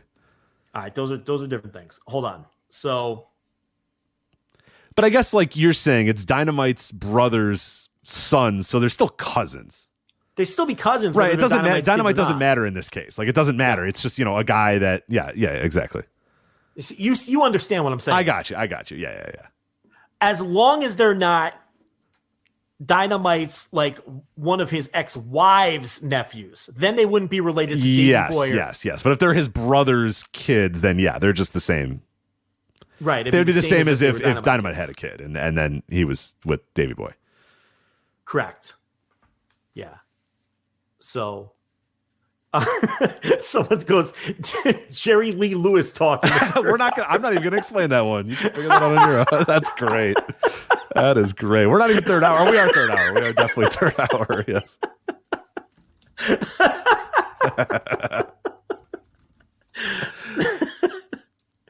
Oh man, I'm looking up cousins here. I'm not unraveling this. This is a fucking mess. Yeah. That was the Jerry Lee Lewis was a double whammy too, right? He was a minor and his cousin. Yeah, that's what I was going to say, right? It was like a 13-year-old cousin, which is like, yeah, right. What are you doing, guy? What You're Jerry Lee Lewis. You could probably find another mate in this world, right? It's a fucking child. That's that you're related to. That's so gross. Good God. Oh God. Awful. And you're Jerry Lee Lewis, like. I know, yeah. Can't you find someone else? You're like rich and famous when there's like 12 other famous people. It's 1950. Yeah. Jesus Christ. All right. Anyway. With his gorgeous George hair and stuff. Get out of here, you. Goof, right? It's gorgeous George hair, right? And his stupid piano. Right. Go away. Yeah. Great Balls of Fire. Oh, fuck off. All right. Dumb song. Fucking gimmick song on top of it. Anyway, just burying Jerry Lee Lewis. Oh, we should bury him. Fuck that guy. Anyway, all right. That is New Japan Pro Wrestling. That is the New Japan Cup and the 51st anniversary show. All right, Joe, do you want me to do Dragongate now or do you want me to recommend Joshi matches to you? Get these fucking Joshi matches over with. Let's do it. I know. But I think... somehow DePaul lost that game. Of course they did. I am not good at many things, but I am good at ensuring that DePaul basketball will lose. You could mush the fucking 96 Bulls. I swear to God. It's something I did else. go to one of their losses, by the way. Who, the 96 Bulls? Yeah. You ended the Warriors winning streak a few years ago. I did. I went to Milwaukee to watch them. They lost to, I am... I also destroyed the Chicago Bulls season last year. I went to a game against the Warriors where both Zach LaVine and Lonzo Ball got hurt. Zach LaVine was out for the rest of the year, and Lonzo Ball has still not played a game of basketball since then. So, if I get you San Francisco 49er tickets, will you go to like their home opener next year? Yeah. And mush their season? Yeah, that'd be great. Because I fucking hate them. Who am I taking down? Who in particular do you want? Just the team. You just want the team in general. Okay. Yeah, I just want them to have a horrible year. So I could send you to a Niner game, and maybe that'll work, or maybe these teams have to be related to you in some way, right? Yeah, there probably does need to be some sort of personal connection. Yeah. All right. Well, what are these dopey Joshi matches? Okay. I have to All watch? right. Again, I'm only truly recommending one of these matches to you. Okay. Okay. This is from Stardom's Triangle Derby 1 Championship Battle. All right. This is from sounds great. from March 4th, 2023, and I can give you a link. I have there is a complex way to watch this that I will tell you about later. I will, if you pay for it, you end up on that Jerry Lee Lewis list. So I'm not paying for that. It's some weird pay-per-view too on Paya.Japan, or it's some weird thing. So anyway, I got a way that you can watch it. Okay, so this is from Stardom Triangle Derby 1 Championship Battle, March 4th, 2023. And I don't know if you want me to review this match or recap it, or if you're truly, will you earnestly, if I tell you, I promise you'll like this match, will you give it a try, and then maybe we can talk about it? I'll watch it. All right. It's for the high-speed title. Oh. It's Azumi, AZM, of course. It's spelled AZM, but it's Azumi. Don't ask. Defending the title against Starlight Kid. Aren't they? Just literally will put you in the Jerry Lee Lewis. Aren't they like both 15 years old? No. I think Starlight Kid is a kid in name only. I think Starlight, she's like 21 or something at this point. She was like 12 a few years ago when she was a rookie. Years ago. No, she's 21 now or something like that. And Azumi, I think, is 20 or something like that. So they're not old, but they're not. No, you're not going to be in the Jerry Lee Lewis list. So all right, okay, all right, I'll fucking try it. That's the one. I don't see. This other one is I'm on the fence. I'm not going to recommend that one. There's one other one that if you have time. Wonder of Stardom title match. Saya Kamatani defending the title against Hazuki. Okay. If you have, but again, I am only truly recommending the Azumi versus Starlight Kid match for you. Okay. If you get to the video early, because it's the match before. There's Saya Kamatani and Hazuki is the match before, and then there's Azumi versus Starlight Kid. And then there's a Julia match afterwards, which isn't bad. But I can't formally recommend it to you. So I don't even want to tell you about it. If you end up watching the video and you carry on, that's fine, but I'm not going to recommend that match to you. And then there's a main event that is no. How many matches are on this fucking show? A lot of matches, but there's a main event that somebody's going to tell you to watch this, and I'm telling you not watch it. Do not watch it. It's Prominence versus the God's Eye for the Artists of Style. No, you're good. You're good. Don't listen to those people. Azumi, Starlight Kid, formally recommend, partially recommend Saya Kamatani and Hazuki. Okay, that's it. It's like Billy Corgan booked this show. How many matches are on this thing? We got a venue for the NWA show in Chicago, by the way. What's the venue? It's at some wedding venue in Highland Park, Illinois. So. Oh, okay. A wedding venue. Okay. I mean, go to their website. They're advertising a lot of wedding venues. Studio One in Highland Park, Illinois. If you want to, Studio One Events LLC. And when events is in the name of the arena, then arena. Wait, I see it. So at 3:00 it's the Krakowski wedding, and at 8:00 it's the. Everybody's got to leave for Tyrus and Bully Ray. Yeah. Then they're gonna break down and. Then there's a bar mitzvah. There's a bar mitzvah in the morning that'll be done by time. Yeah. Yeah, the Rothstein bar mitzvah, and then the Krakowski wedding, and then you notice how I used a Polish name because it's Chicago. Yeah, good on you. Did you note that attention to detail? At first I didn't, but then I'm glad you pointed it out. So yes. About Studio One, this recently designed event setting is a blank canvas with 13,000 square feet of world-class event space. A blank canvas. That means we just didn't do anything. Fuck you. No, put some work into it. We got an empty warehouse. You can do whatever you want with it. Fuck off. Come on, assholes. Anyway, world-class event space. It is just waiting for your imagination to bring your dream to life. And that dream is NWA 312. All this, and it's set right in the heart of Chicago's North Side. The perfect combination, location, setting, and the ability to add your own personal touch. They really want you to add stuff to this place. Yes, you got to come with a whole fucking truck full of stuff because they got empty walls. What could be better for your wedding, reception, party, work, or charity event? Oh, this is good too. For work events or corporate meetings, you can include 6 breakout rooms as well. So if NWA 312 needs breakout rooms, they have the ability to do so. So it has those removable walls like my high school gym. Yes, right. That's what it has. Bleachers that they can fold up into the walls. So. Those partition walls that look like an accordion that you can just pull back like you had in gym class at that high school you mentioned earlier tonight. That's what they mean by that. Downers Grove North, yeah. Yeah. Oh God. Anyway, so that's so I'm recommending Zoomy Starlight Kid. Okay, that's it. That's the only one I'm formally recommending. You'll give me I ain't even writing it down. You give me the link. I'll give you the link. You can watch it later. Yeah. Oh yeah, I'll get right to it. maybe tonight. Shoot to the top of my list. Maybe tonight. Oh, I just saw the most disturbing Jerry Lee Lewis. I went.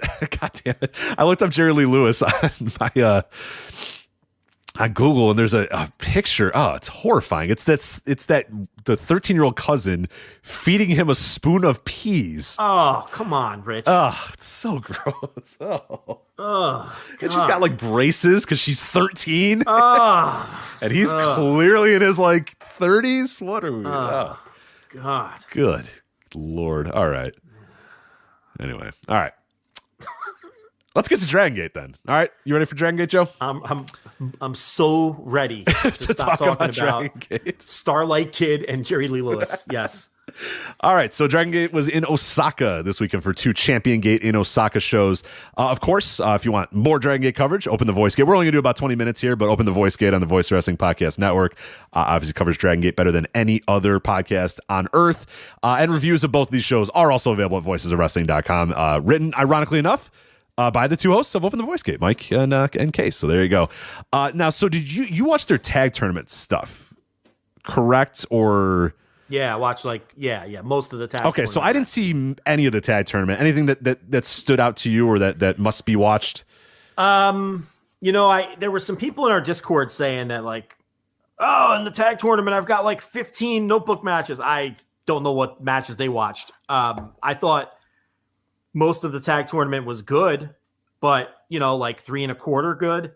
The one standout I would say from early in the tag tournament was February 21st, Jason Lee and Jackie Funky Kamei versus Yuki Yoshioka and Madoka Kakuta. That one I went 4 1/4.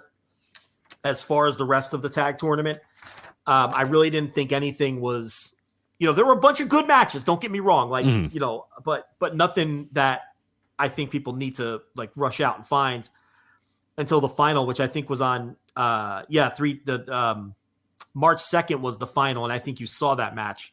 That was Yuka Yoshioka and Kakuta versus Susumu. He's going by Susumu Mochizuki right now, and Yasushi Kanda. That I thought was great. Yeah, that was a fantastic match. That was really good. Yeah, I went 4.5 on that one, and then so though. Of the tag tournament matches I saw, and I saw all the highly recommended ones because Case gave me a list. He didn't, he gave me a list of the stuff that was worth watching. Those to me were the 2 best, the 221 match and the final on 3-2. All right, so let's get to these Osaka shows then. So you had the 2 nights here, Champion Gate in Osaka, night 1, March 4th, and then March 5th for night 2. I watched the entire shows, but I don't know if we want to necessarily go match by match or just kind of talk about the big picture stuff because we're a little pressed for time here. I will say on night 1, I absolutely adored the Yamato versus Ishikawa match. He's now going by Kono Mama Ishikawa, the former stalker Ishikawa. I didn't watch it. Oh, you didn't watch? Oh, man. All right, so what happens here, I'll give you a quick recap of it. It's very quick because it's Stalker Ishikawa. So he gets in the ring with Yamato. They go back and forth. Yamato just beats him in 30 seconds and moves on or whatever. So Yamato's ready to leave the ring. He's like, all right, it's Stalker. I'm done or whatever. Stalker gets to the mic and says, I want one more match, but you cannot lose by submit. It must be knockout. It can't be pinfall. It can't be submission. You must win by knockout or whatever. So Yamato's like, all right, let's do this. Fine. So they wrestle a little bit. Ishikawa gets a little bit of offense going. He's got it. He's feeling himself a little bit. This match goes about 5 minutes. Well, it gets to a point where Yamato is in the corner chopping away at Ishikawa, just chopping. He chops him for like 2 minutes straight. And Ishikawa was like, I give up. And the referee's like, you said you didn't want to. You said no submissions. And Ishikawa was like, no, give up. And they're like, and Yamato's like, you told me no. You said you didn't want submissions. Like you wanted. And he's like, no. And then eventually he loses by a knockout or whatever because it's Stalker Ishikawa. But it's just, he remains the best comedy wrestler in the world. Like there's nobody that touches him. When people say like, oh, you don't like comedy and wrestling? No, I like comedy and wrestling. I like it when it's funny, though. The problem is all the comedy and wrestling that you all like is all terrible and not funny. He thinks of new bits constantly. Yeah, constantly. This guy's been 20 years. 20 years at it. There's nobody as good as him. The bumps he takes, the way he comes to the ring, just everything about Stalker Ishikawa. I'm always going to call him Stalker Ishikawa, even no matter whatever his name is at that point. He's just better than everybody else. So no, he is the all-time legend in terms of comedy wrestling. But yeah, other than that, then the big two matches that we'll talk about here, open the Brave Gate, Jason Lee defeating Minorita to win the Brave Gate, and then the Triangle Gate title match, Gold Class versus Ben K, BB Hulk, and Kota Minoura, defeating the M3K of Mochizuki Jr., Susumu Mochizuki, and then Kanda as well. So of those matches, did anything stand out to you? Anything that really caught your attention about those two? I thought they were both really good. Jason Lee Minorita did not overstay its welcome at all. Like a lot of Brave Gate matches historically, they usually will hit between 8 and 15 minutes a lot of the times, and that's perfect for the style of match. And Jason Lee is just so underrated, and I thought Minorita was great in the match, and they did the title change, which kind of tipped off that they weren't going to do the title change in the next match. I didn't think that they were going to do 2 title changes on this night, so I kind of tipped off to me that Gold Class was gonna win the main event. But no, I thought both matches were excellent. I really enjoyed both of them. Yeah, I think Jason Lee remains, like, for a lot of people. I think a lot of people don't, because if you don't watch Dragongate, you don't know. This dude is like one of the more underrated wrestlers in the world right now. I think he's just really, really, really good. And Minorita I love too. I mean, what's amazing about Minorita, and I always bring it up, is that he's small in Dragongate. Like it looks tiny in Dragongate. I cannot imagine that human if you brought him in like any other normal show. You know what I mean? Like where Shingo used to look like a fucking monster in Dragongate, and then he goes to New Japan, and you're like, oh, he's like a very normal sized human being.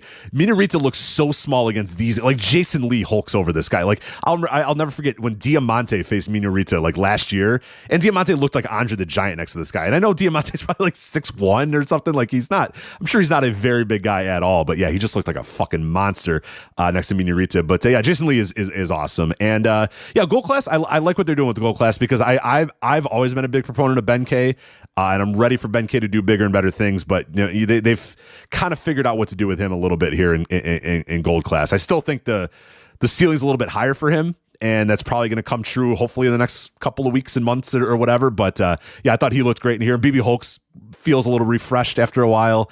And then, the M3K, Mochizuki Jr. is just a great, great rookie.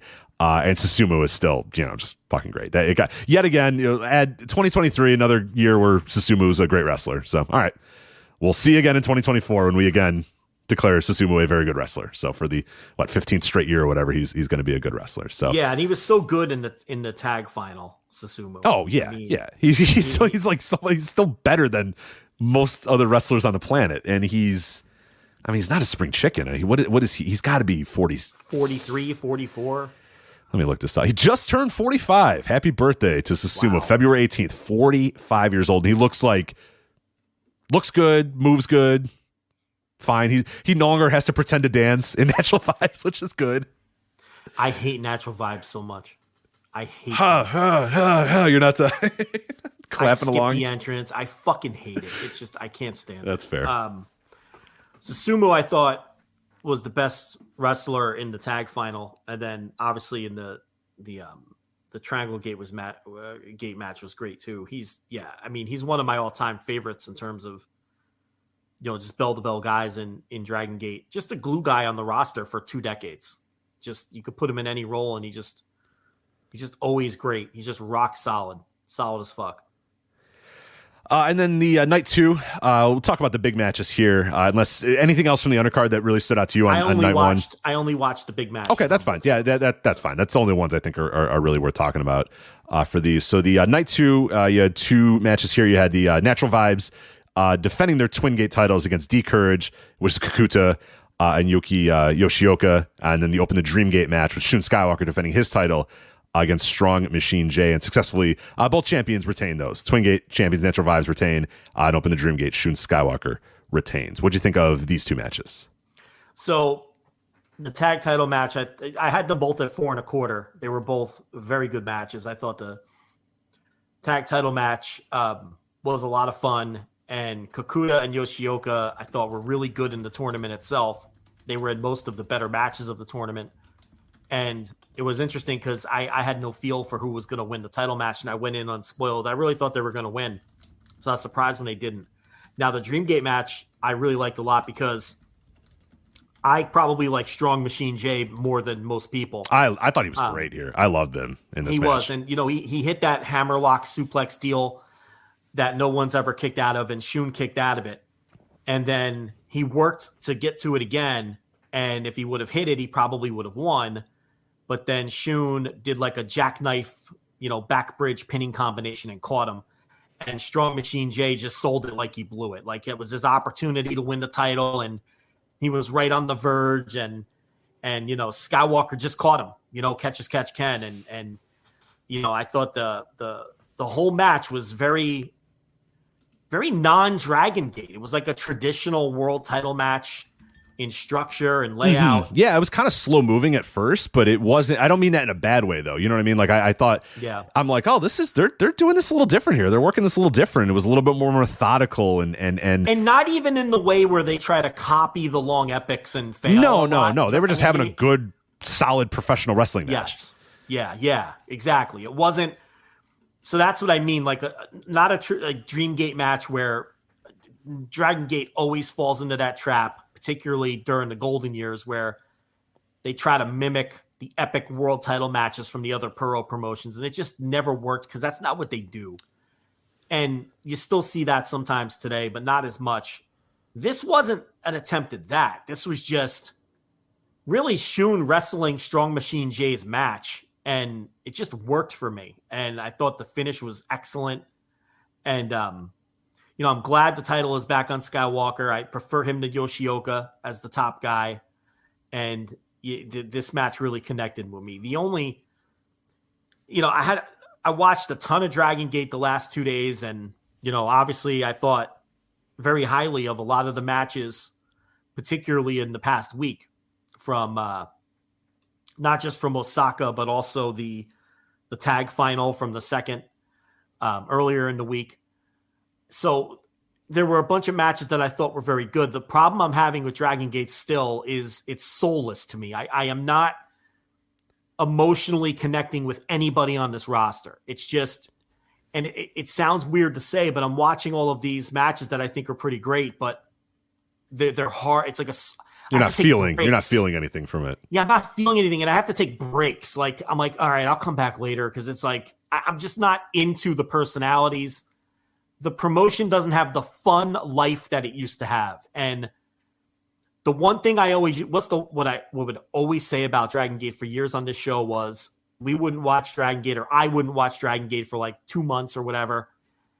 And then I'd do a crash watch and I would be like, man, Dragon Gate is like that old relationship, the girl you should have never broke up with, and then I'd be like, I'm so into this. I can't believe I stopped watching. Now when I watch Dragon Gate, I have to adjust my analogy. Now it's the girl that I broke up with, and I see why we were together, but I also understand why we're not. It's the feeling is gone. You've moved on. You guys have both moved on. Yes, the feeling is gone. I'm not feeling it anymore. And we're in different places, and that's my analogy now. I want to love it, and I can't love this version of Dragon Gate. I think there's a bunch of very skilled wrestlers that to me are every single one of them are lacking something that you can't put your finger on. And the spirit and the joy and what made Dragon Gate different from everything else during those golden years is gone for me. It's gone for me. It's that fun factor that it used to have. it isn't there anymore. Well, I think a part of it is, and I kind of went through a similar thing as well, where I think I've kind of gotten out of it too, but I had a similar thing for a long time. And I think what's probably the good way to approach this in the future, if you know, is not thinking of Dragongate as what it was. Even if you want, hell, they changed their name. So you can consider Dragongate with the space, the old Dragongate, and this new Dragongate, you know, all one word or whatever. It's no longer like old classic Dragongate felt like it came from a different planet. When you watched it, you were like, what the hell am I? This is wild. This is like unlike anything else going on in wrestling. Like Michinoku Pro had that in the 90s too. You had All Japan and New Japan, and then you had the shoot style stuff coming out or whatever. And then you pop on, you know, a Michinoku Pro and you're like, what in the fuck what am I watching here? This is from a different planet. And that's what Dragongate was for a while. It just felt so wholly different than everything else that was going on in Japan and everything else going on in the world of wrestling. And it's just not anymore. That's nothing against Dragongate. Like, I still think Dragongate is really, really good. It's just not special like it was anymore. It's not that different anymore. And this match that we're talking about here with Shun Skywalker and Strong Machine J kind of speaks to that. This is just a solid as fuck Japanese wrestling main event. You know what I mean? This is a pro main event that you would see on an All Japan show, on a Big Japan show, on a Wrestle One show. And that's not, you know, that's good. Like, I loved it. I thought it was a really, really good match, but it wasn't totally unique and totally from a different planet like those old classic Dragongate shows were. I think that's maybe where I've had to tackle it, is realizing this is just another, you know, Japanese indie and not necessarily Dragongate. And if I go in it like that, I think I appreciate it a little bit more, as opposed to always trying to chase that feeling of, oh, it's, you know, it's Dragongate. Oh, it's not quite what it used to be. Not quite what it used to be. And I'm not saying that like you have to grade it on a curve or whatever, but it helped me just kind of say, all right, you know what? That Dragongate is dead and gone and never coming back. And now here is, in its place, a pretty damn good Japanese indie with a lot of really, really good young wrestlers. And I'm enjoying it, even if it doesn't feel and look like it used to, if that makes sense. Yeah, I'm out. I've given up. It's never going to hit me on that level ever again. That era is over. And that happens in a lot of promotions. And I think that generation of wrestlers, and there's still a couple of them hanging around. We just talked about Susumu, right? And there's others on the roster. But that time and place is done. And I think because those guys were so good for so long, up and into the early 40s, and it seemed like it was like this own little world of ageless wonders who were just going to exist in this space forever. And time marches on, man. It you know, and you know, a lot of those guys aren't even there anymore. And to me, it doesn't have the heart that it used to have. It's just another promotion.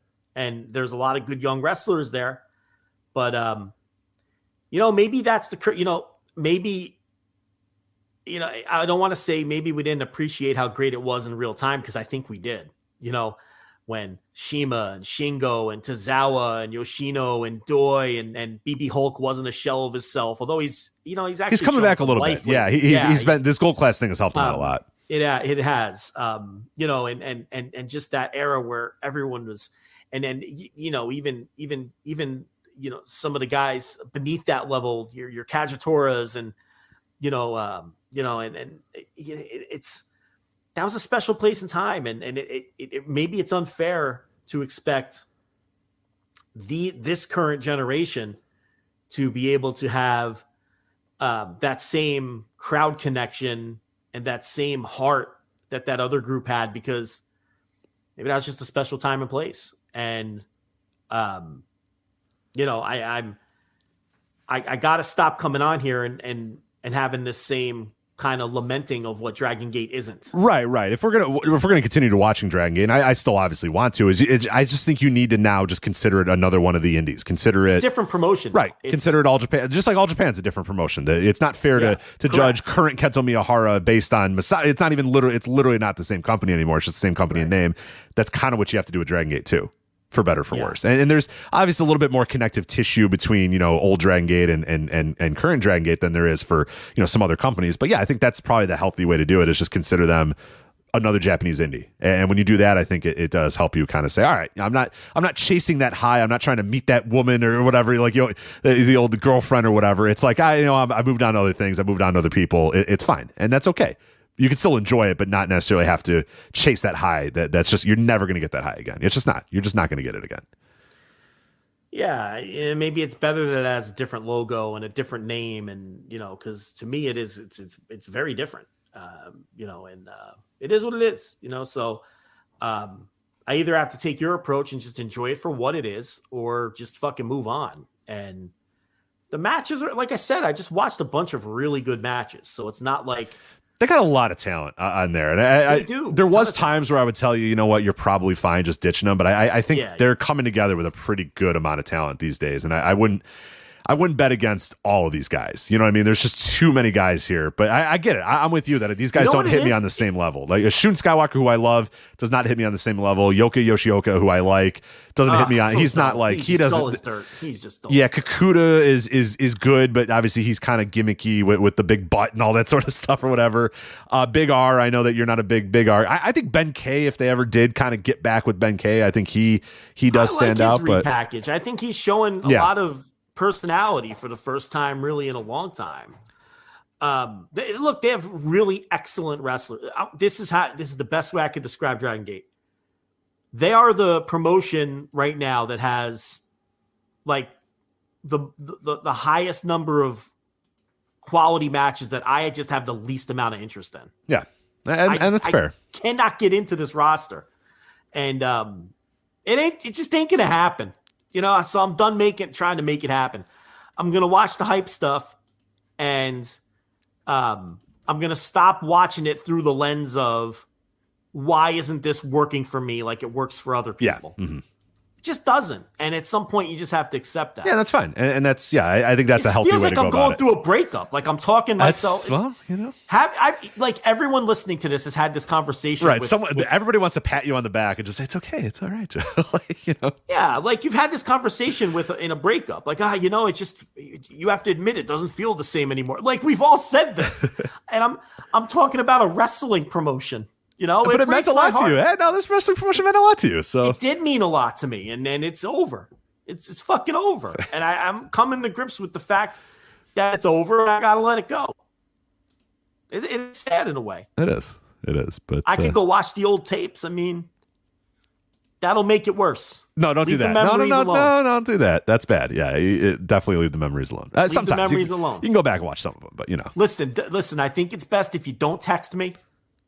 Okay, we just got to make it a clean break. Right, we can't see each other. We can't hang out. Yeah, no hanging out. Don't text me. Okay, no you ups. I'm not going to say you up. Kakuta's wrestling. None of that. Listen, I'm going to give you a few weeks to finish Mad Men, but I'm changing the Netflix password. We got to just, so let me know when you finish up your shows, because I think we just got to clean break this. That's what this is right now. All right. So, unfortunately, we had to go a clean break on this flagship as well, because that is it for us. We are out of time. Anyway, voicesofwrestling.com for all the previews, reviews, and columns of all the shows that we talked about today. The Voice Wrestling Podcast Network. We mentioned the Gentleman's Wrestling Podcast, brand new podcast that we added to the network from Jesse Collins. We also have Open the Voice Gate, which I mentioned earlier as well. You have the flagship that's on there. And by the way, all of these shows have their own feeds as well as a full-on network feed as well. If you want to subscribe to all these shows, just the show you want to, it's all there. Days of Thunder, WCW Thunder, Retrospective Podcast, Eurograps Express. I'm going to get them all, Joe. You don't think I'm going to get them all? I'm going to get them all. Eurograps Express, talking about the world of European wrestling. 5-Star Match Game, the wrestling game show hosted by Joe Gagney. Jumping Bomb Audio, our Joshi-specific show. Music of the Mat, the great Music of the Mat, hosted by Andrew Rich. Lucha Jobbers, our Spanish language. I don't know. They could be burying us constantly. We'll never know. Joe, do you know? I don't know. They probably are. They probably are. I wouldn't blame them. Ricardo and Abraham should be burying us. We stink. But Lucha Jobbers, if you're a Spanish speaker, there you go. You got Lucha Jobbers. Those guys have great insights on the world of wrestling too. So that's They're great. calling us basura. I don't know what I don't know what that means, but I hear it a lot. I know it's not good. I know it's not good. They're like, hey, Joe, hey, Rich, basura. That's what they say all the time. I assume that means we're great. I assume that they mean great opinion yet again by Joe and Rich. Yes. So I thank Abraham and Ricardo for that as well. Open the Voice Gate. I mentioned them again, covering the world of Dragongate. Shake Them Ropes, covering all of the world of wrestling. Super J-Cast, covering the world of New Japan Pro Wrestling. The Emerald Flow Show, Noah, and All Japan Pro Wrestling. Obviously, the flagship is the flagship. You know about that. The Gentleman's Wrestling Podcast, taking a higher look at the world of wrestling and pop culture and all that other stuff. The good, the bad, and the hungy, covering AEW. And then finally, You've Got to Be Kidding Me, covering retro, TNA, and Impact Wrestling with Garrett and Liam. If I missed you, I apologize. I think I got them all though. No, you went on the Red Circle page and went in order. I was following along. I did, but I know them at this point. I got them. I may have missed the Lucha Jobbers. I do feel bad for those guys. I may have missed them. You did. We did a whole bit with the Lucha Jobbers. I know. I'm saying on a normal day I may have missed them, but not because of any reason in particular. It's just because you can't listen to. I don't know what. I'm sure it's good. I know those guys have great insights on wrestling, but I just I don't. There was one I listened to like 45 minutes of an episode once, and I was like, why? Then I was thinking maybe I'll pick up on it. I was like, no, I don't. Yeah, I don't know. So, but I've been told by Spanish speakers that they do a fantastic job. So that's again on the Voice Wrestling Podcast Network. Subscribe, whatever podcast app you use, or they're all available on our website as well, voicesofwrestling.com. Also the Discord, voicesofwrestling.com/Discord if you want to jump on there. And last but not least, patreon.com/voicesofwrestling, voicesofwrestling.com/Patreon, or flagshippatreon.com to hear more of Joe and I, $5, $10 tiers there at flagshippatreon.com. So that is it. That is Joe. I am Rich. We will talk to you next time on the Flagship Podcast. Take care. Hello, Voices of Wrestling listener. Dave Ryan here. Have you ever wondered to yourself how many hidden gems are hidden away inside the last years of World Championship Wrestling? Have you ever asked yourself how many tenuous gags can be made about the name Mike Enos? And have you ever thought about what it sounds like for two Irishmen to interpret a very chaotic company through its B show? The answers to all this and more are just a click away. Check out Days of Thunder every second Thursday on the Voices of Wrestling Podcast Network.